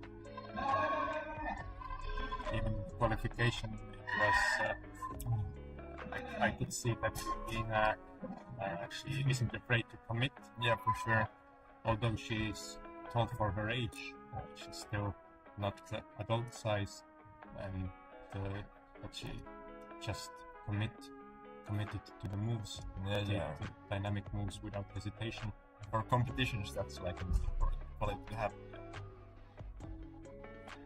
It's like all about commitment, not being afraid to fail. Good job for Indina. I think when she woke up today, she couldn't have imagined being in two finals instead of one. The next ones will be Estonian climber on Tartu, the female category, and also Estonian climber Rasmus Vytsi from Tallinn. Rasmus was our chief route setter in Tartu for 2 years. So Rasmus is almost like a local here, and definitely has left like a deep mark in our gym. Yeah, and as a route setter, he must have like an eye for how the route reads. Yeah, so probably is similar to you in the sense that every route setter that sets at least 2 times a week probably struggles to find time and energy for systematic training. Yeah, for sure. That's always a problem. But nevertheless, Rasmus is proof that route setting, especially like at the stronger level, keeps you in good shape.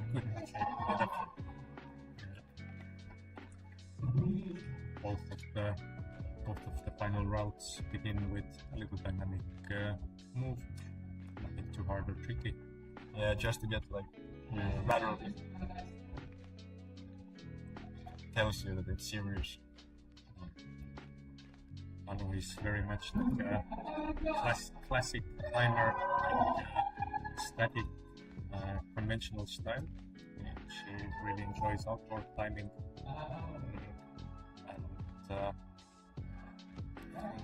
in 2025 she managed to climb 8A on outdoor.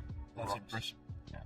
Yeah, I heard somewhere that she spent an hour on her project. Yeah, climbing the route, which is insane. Yeah. So you need like next level endurance to pull that off. Yes. And I think that's something that will really pay off this route.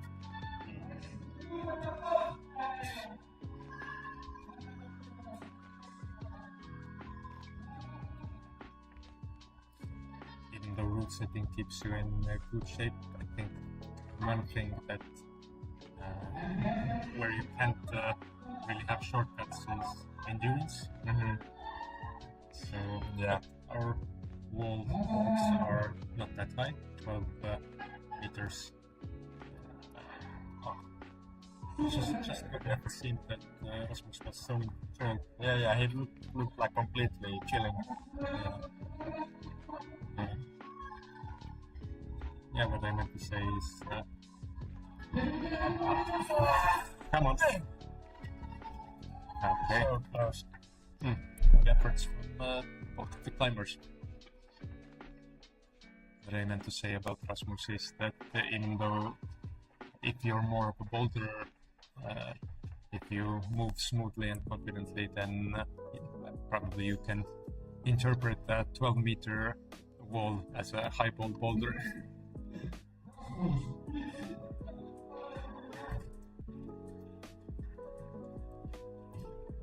The next one is U13 U19, the son of the father-son duo,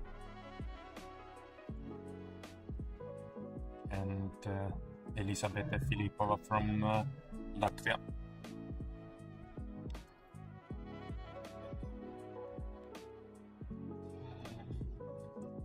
Judge explaining something to Anu. It reminds me of last year's Estonian Lead Climbing Championships, where Anu topped the final route, but then was deducted some moves or points because she accidentally stepped on a quick draw attachment point. Yeah, unlike in bowling, there's much more rules that you need to follow in lead. On the youth finals, we saw some mistakes that might have cost him some points.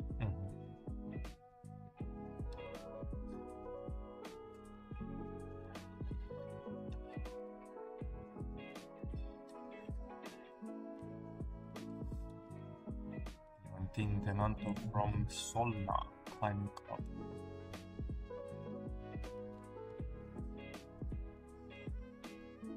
And Elisabetta Filipova from Virsotta, Latvia.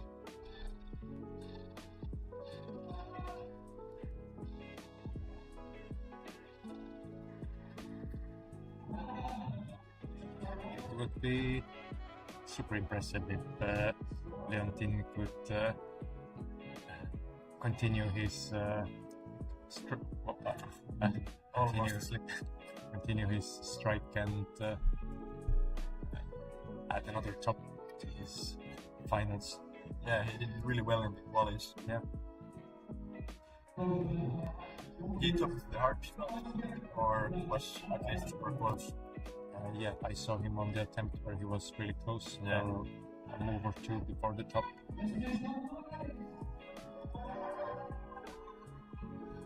As mentioned, he climbs 80 outdoors.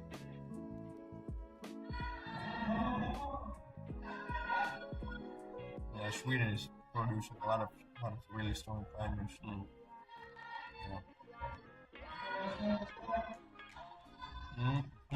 Yep. Hard to say if fatigue from the previous final played any role or not. Yeah, hard to say, but I think it's a bit of a misread. He just had his hips in the wrong place. Should have laid low on the slopers.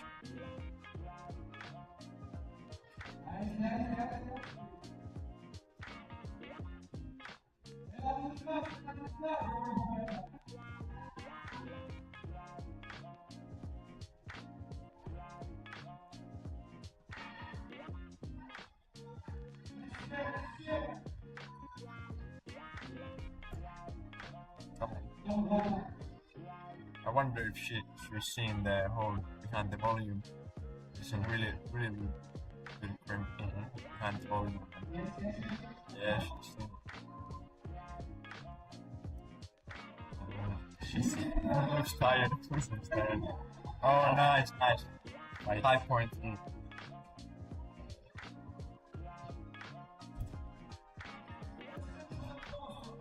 Looked like she could have gone much further, but she spent too much time on the lower section. Although only she knows what she felt at that moment, it seemed that maybe there was a intentional decision to stop there. That a lot of success in lead climbing comes from just going through the pain. Even when each cell of your body is screaming, don't go any further, you can't go any further, you still make one more move and one more move. The ones who can do it the most just detach their brain from their body for the best lead climbers. Often. Yeah, and like we saw with her, she got the high point nonetheless. Another two Latvian climbers, Anastasia, who got to the finals from the senior category, and young climber Martin Svanaks, already showing his guns. Martin is somewhat of a prominent figure in Instagram, posting regular videos of himself, mostly in bouldering. I had a little chat with Martins, and I promised him that if he gets to the top 3 in the finals, I will buy him a kebab. It's a nice side going on. Yeah, the kebab stop will close in half an hour, so I'm not sure if I'll make it.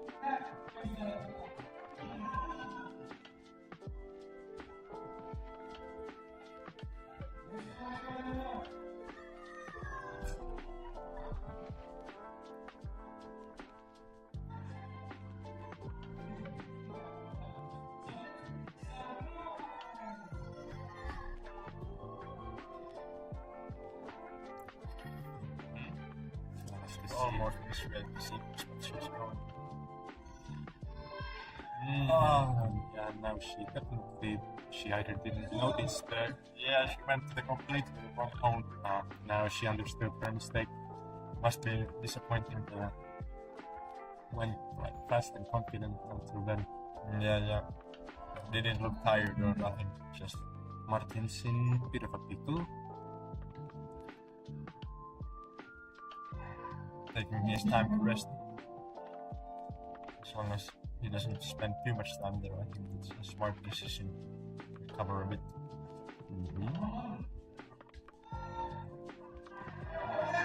Oh!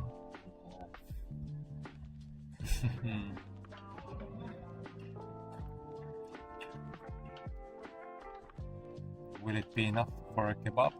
I think not. And the final routes are turning out to be quite challenging. We still have two of the stronger climbers in both the men and women coming up. Next one is Nikolai Seriogins, who topped all the hardest routes in the qualification, including the 8A, and the final route should pretty much be in the same ballpark. And Aizatulin from Latvia. I'm excited to see what first Elsa and Nikolais can show. I think we should see high points, if not tops. Although I'm not exactly sure what expects in the men's route top part. I imagine that it will ramp up in difficulty. Yeah, for sure. Well, it's like the moves add up, and there is like they aren't that much harder from the start compared to the start. But after you have done like a bunch of moves, they always add up. That's like the essence of lead climbing. Yeah. Nikolai's in the U19 category actually, but since he was sick a day or two ago, he decided that he will only compete in the adult finals, not doing two in a row. Yeah, I think he would have done really well on the youth category.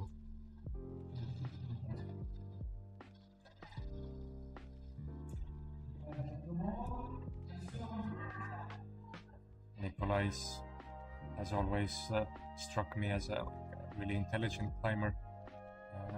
Obviously, skinny figure. So what he might lack in raw strength, he definitely compensates in good technique and good route reading.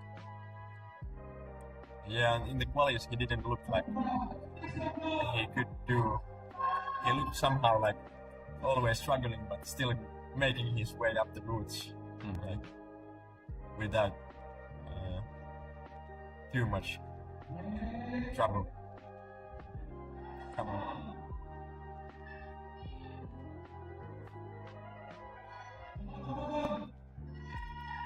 But yeah, he's really smart about how he uses legs, heel hooks and door hooks.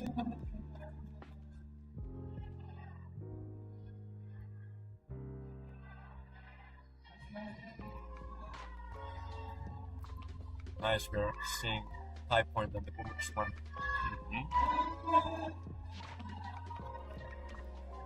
Good, Nikolai. Nice, Elsa. Super nice to see them getting up a bit higher previous climbers. Nikolai, oh, a slip.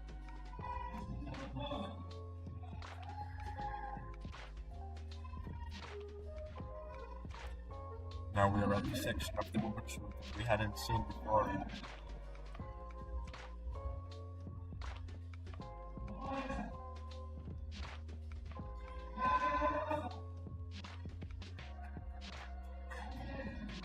Elsa is making really good progress. Yeah, and she seems to be in control. Yeah. Not in fight mode yet. Yeah. I think here is a spot that where we could stop for a moment. She decides not, just keeps on powering through.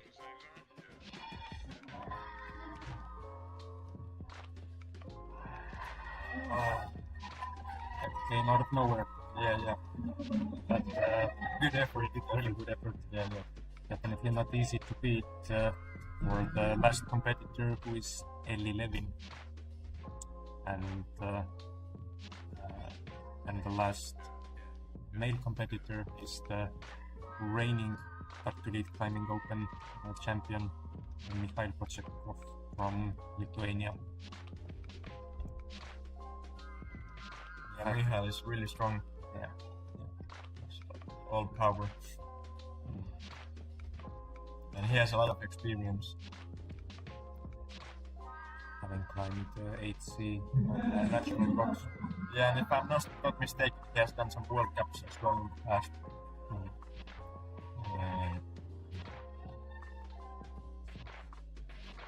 I think that experience shows.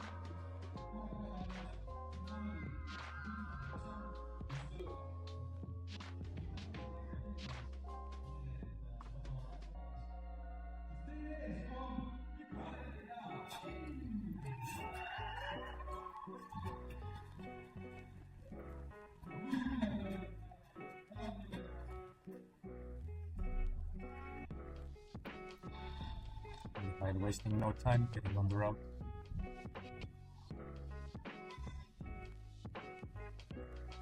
He is belayed by Robert fun fact. Almost asleep right there. In addition to being a great athlete, he's also a climbing coach, and he's instructing about 10 climbers, probably over 10 climbers in Estonia.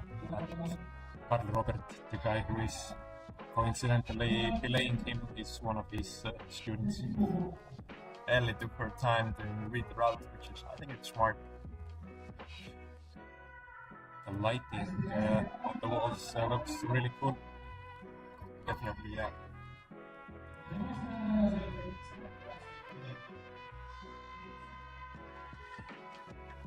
I'm just blasting onwards. Yeah. High point. Will we see a top? Kind of would be cool to not see a top.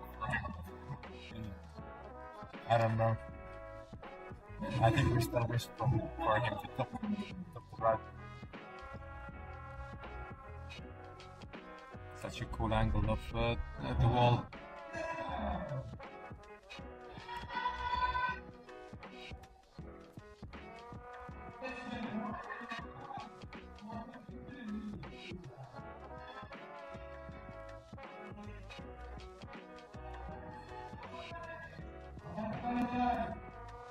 Now we have to take this time to recoup.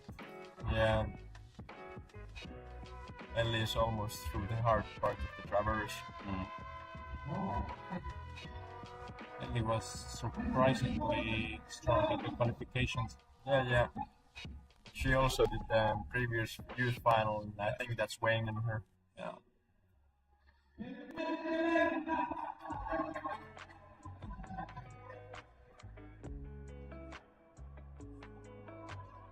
Come on.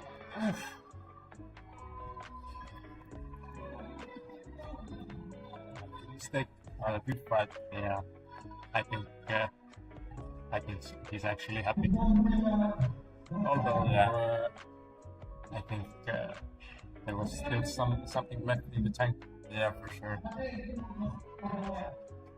And still something left in the tank for Ellie as well. Yeah, she got the clip. Come on. Wow. Let's see how she figures out now. She's kind of in the wrong position with the hands. The match wasn't too hard currently.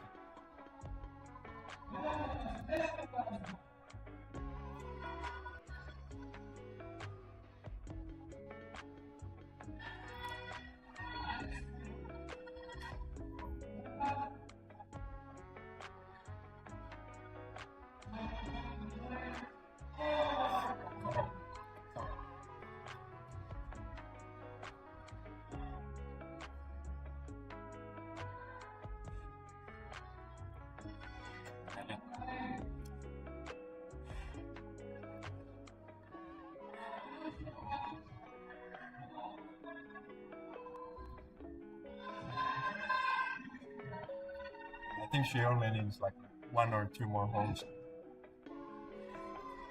That will be enough for the win. Come on.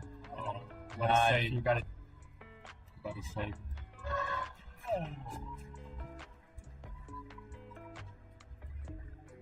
She might not know it, but it's enough for the win. Yeah, just enough. So now it's time to check the results, and we'll continue with the award ceremony. Thank you, Jaakko. Thank you so much for that. Yeah, and thank you, the organizers of the broadcast, always putting a ton of work in. Ruslan and Lyov. These live broadcasts give an extra flair to the Estonian climbing festivals, and we're really grateful.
For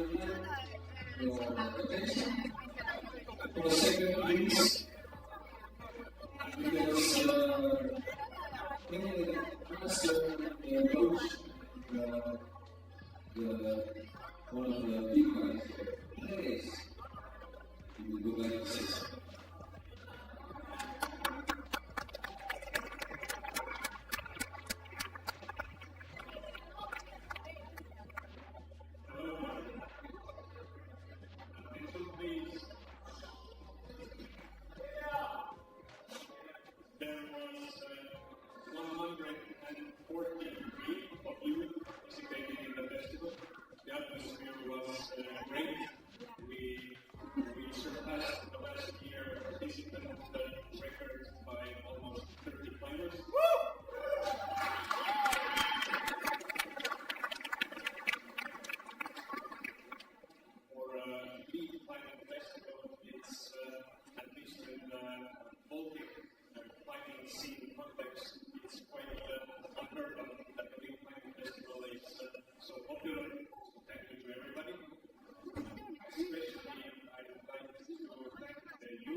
Gone home, Vladimir actually first place in paragliding category.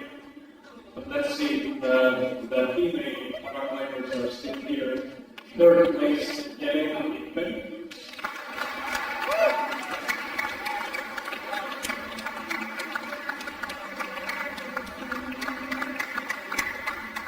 Second place, Elina Elon.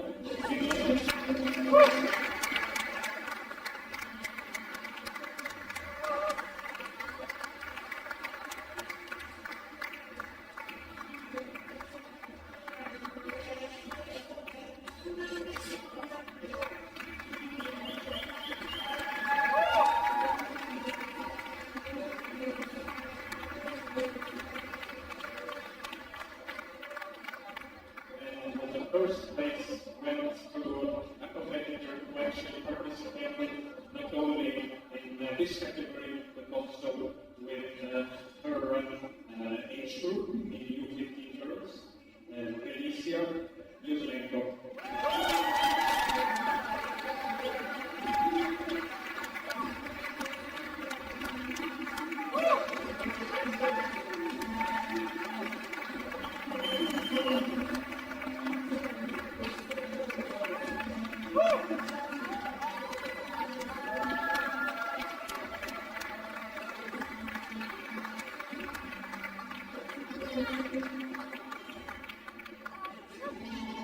Now we want to give out two special awards.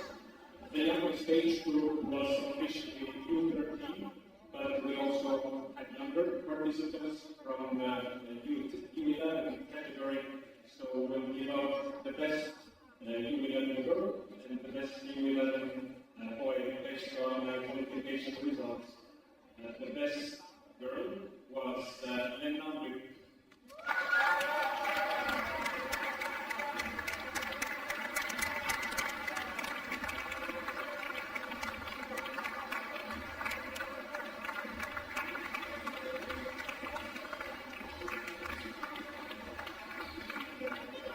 and the best boy who will come up to the podium together with Lena is Edward Sticks.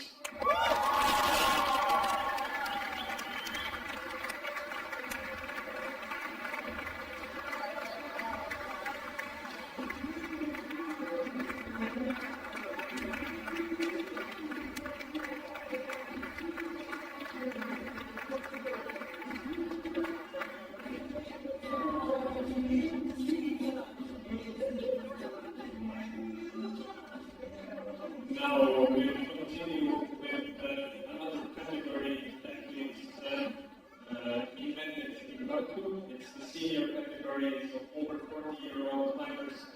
And the third place went to female category Ruslan and the male category Tõnis Taul.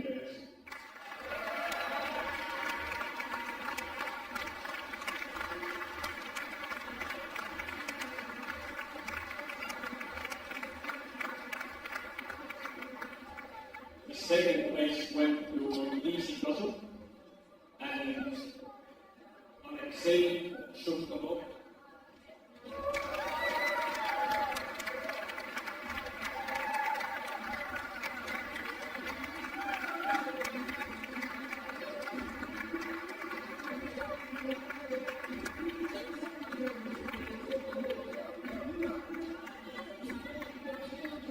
The first place went to Anastasia and Vytjagailovski.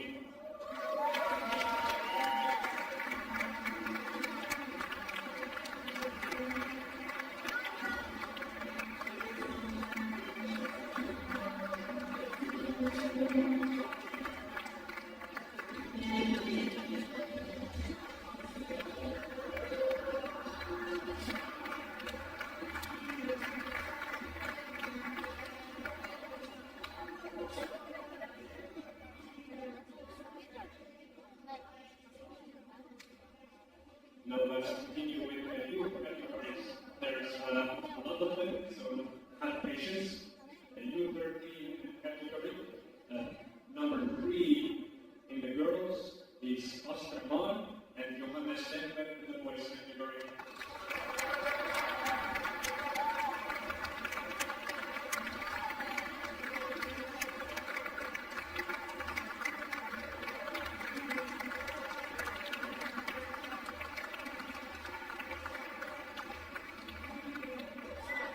Second place goes to Xenia Nikipina and Edward Sticks.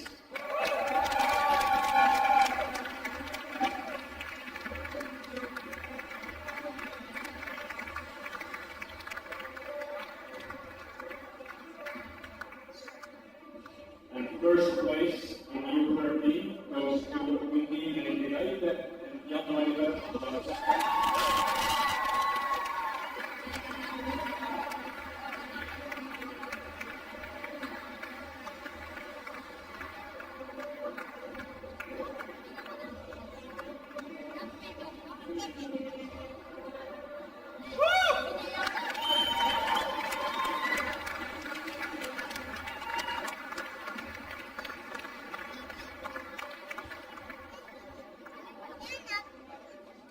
In the U15 category, third places go to Aizatulin and Michael Samuel.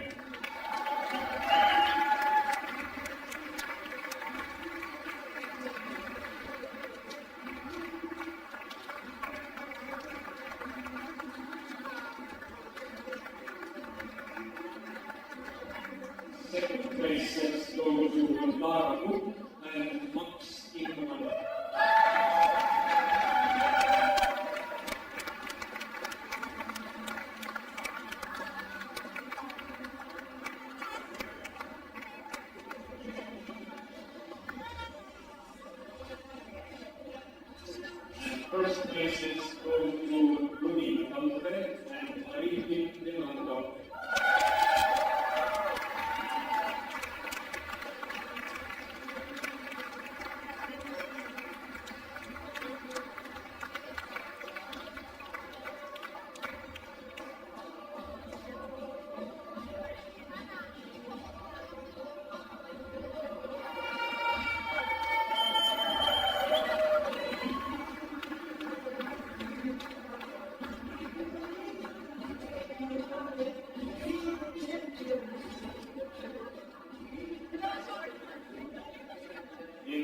U17 category, third places go to Vytjagailovski and Tõnis Taul.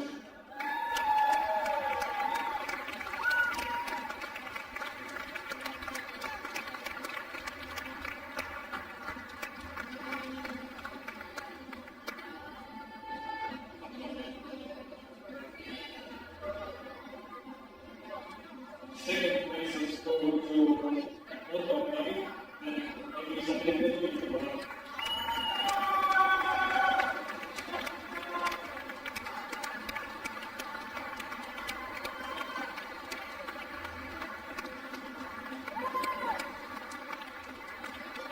First places go to U13 and U19.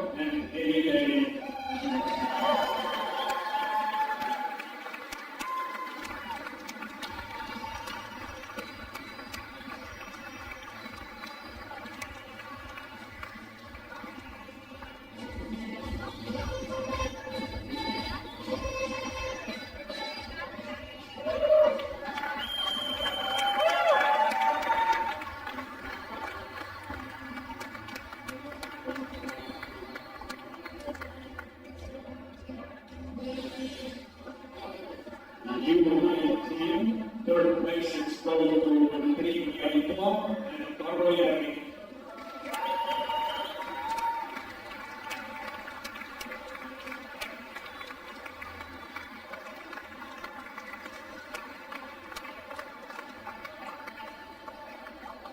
Second places go to Ruslan and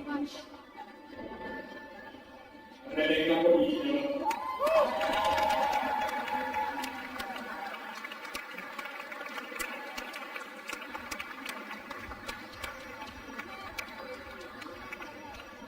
The first places go to Aizatulin and Łukasz.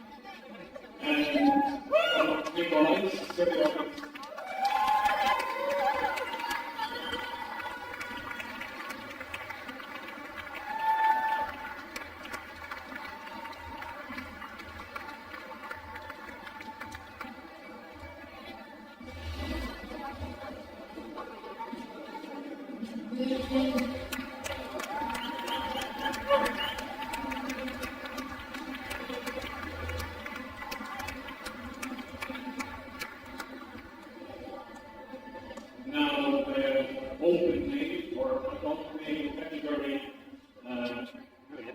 Ruslan got the third place, and in the VA category, Vytjagailovski got that third place.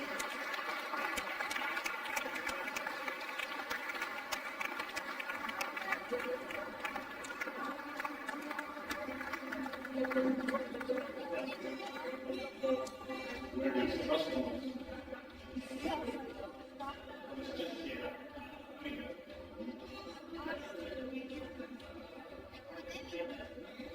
Second place is go to Ronimistehas and Untitled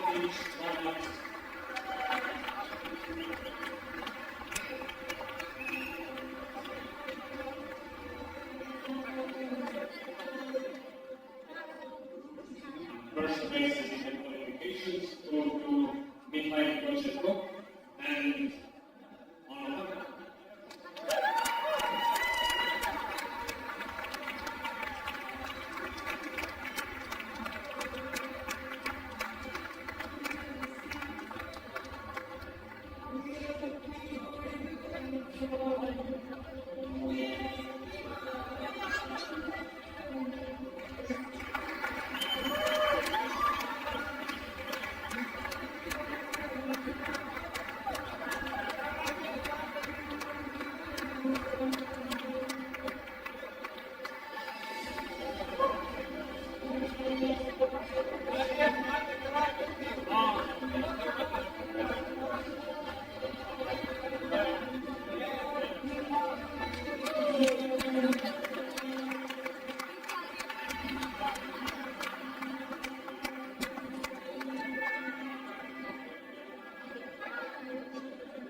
First, the U13 U15 combined age category.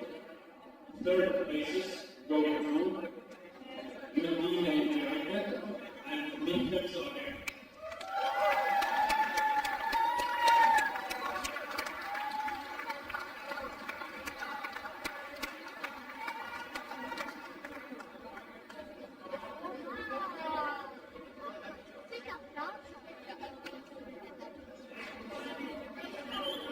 Second place is going to Aizatulin and U17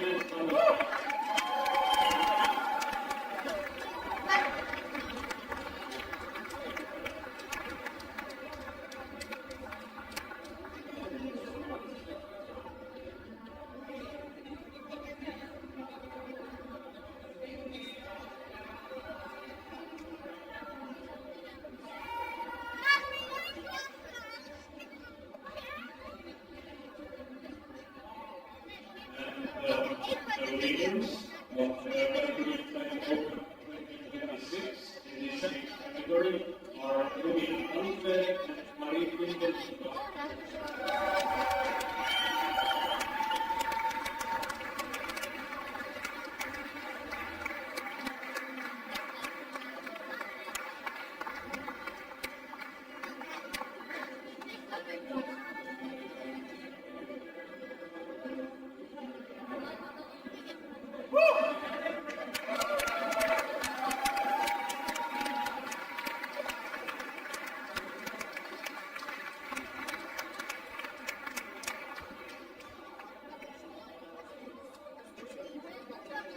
Now, older student combined age group U17 U19, third places go to Purplecat and Aizatulin.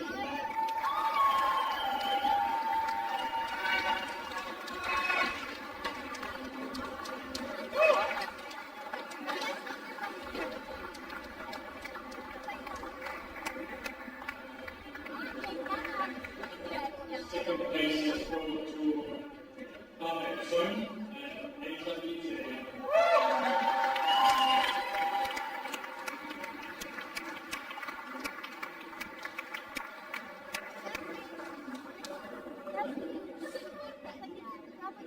First places go to U13 and U19.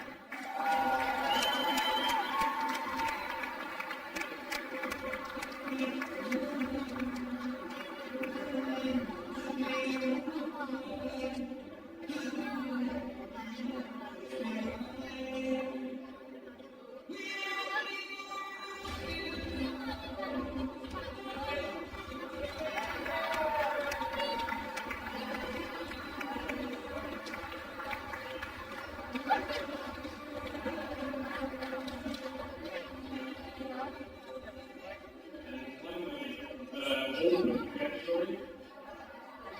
Third places go to Aizatulin and Vytjagailovski.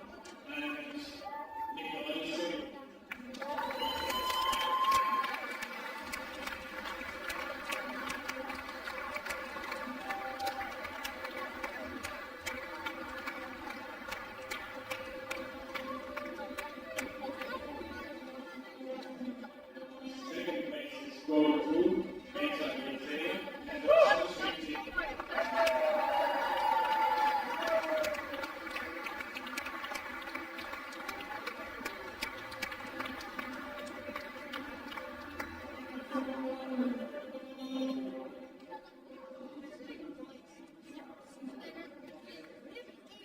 And the winners of Tartu Lead Climbing Open 2026 are Fedir and Vytjagailovski.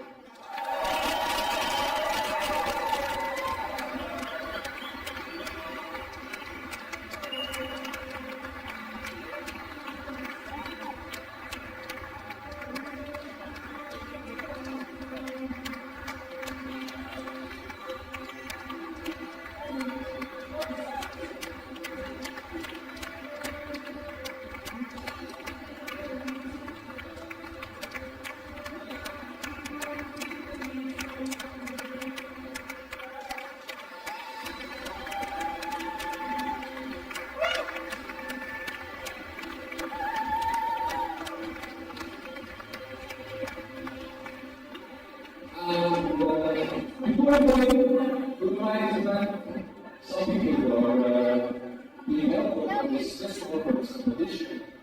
The first people who are here are the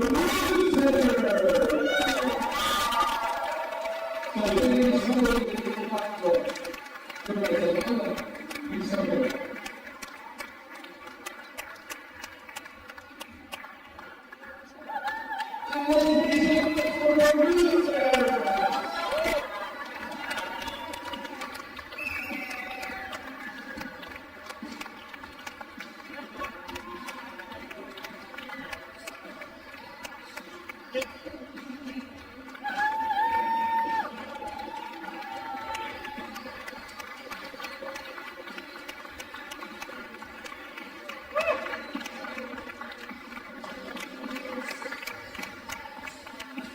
Unfortunately, we didn't have money for the process for you, so only applause.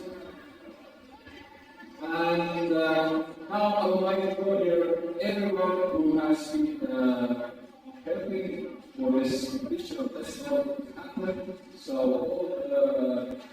all the people and organizers, can I hear the listen of the you all.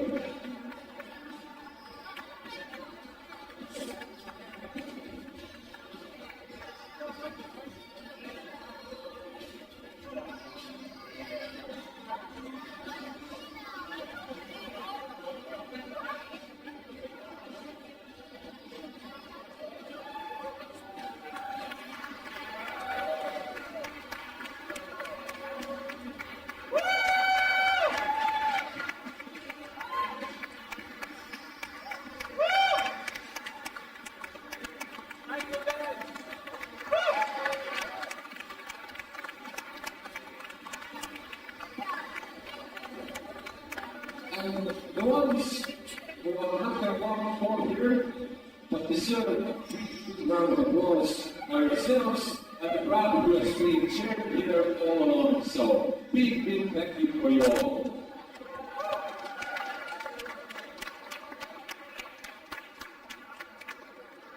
And I think it's a wrap.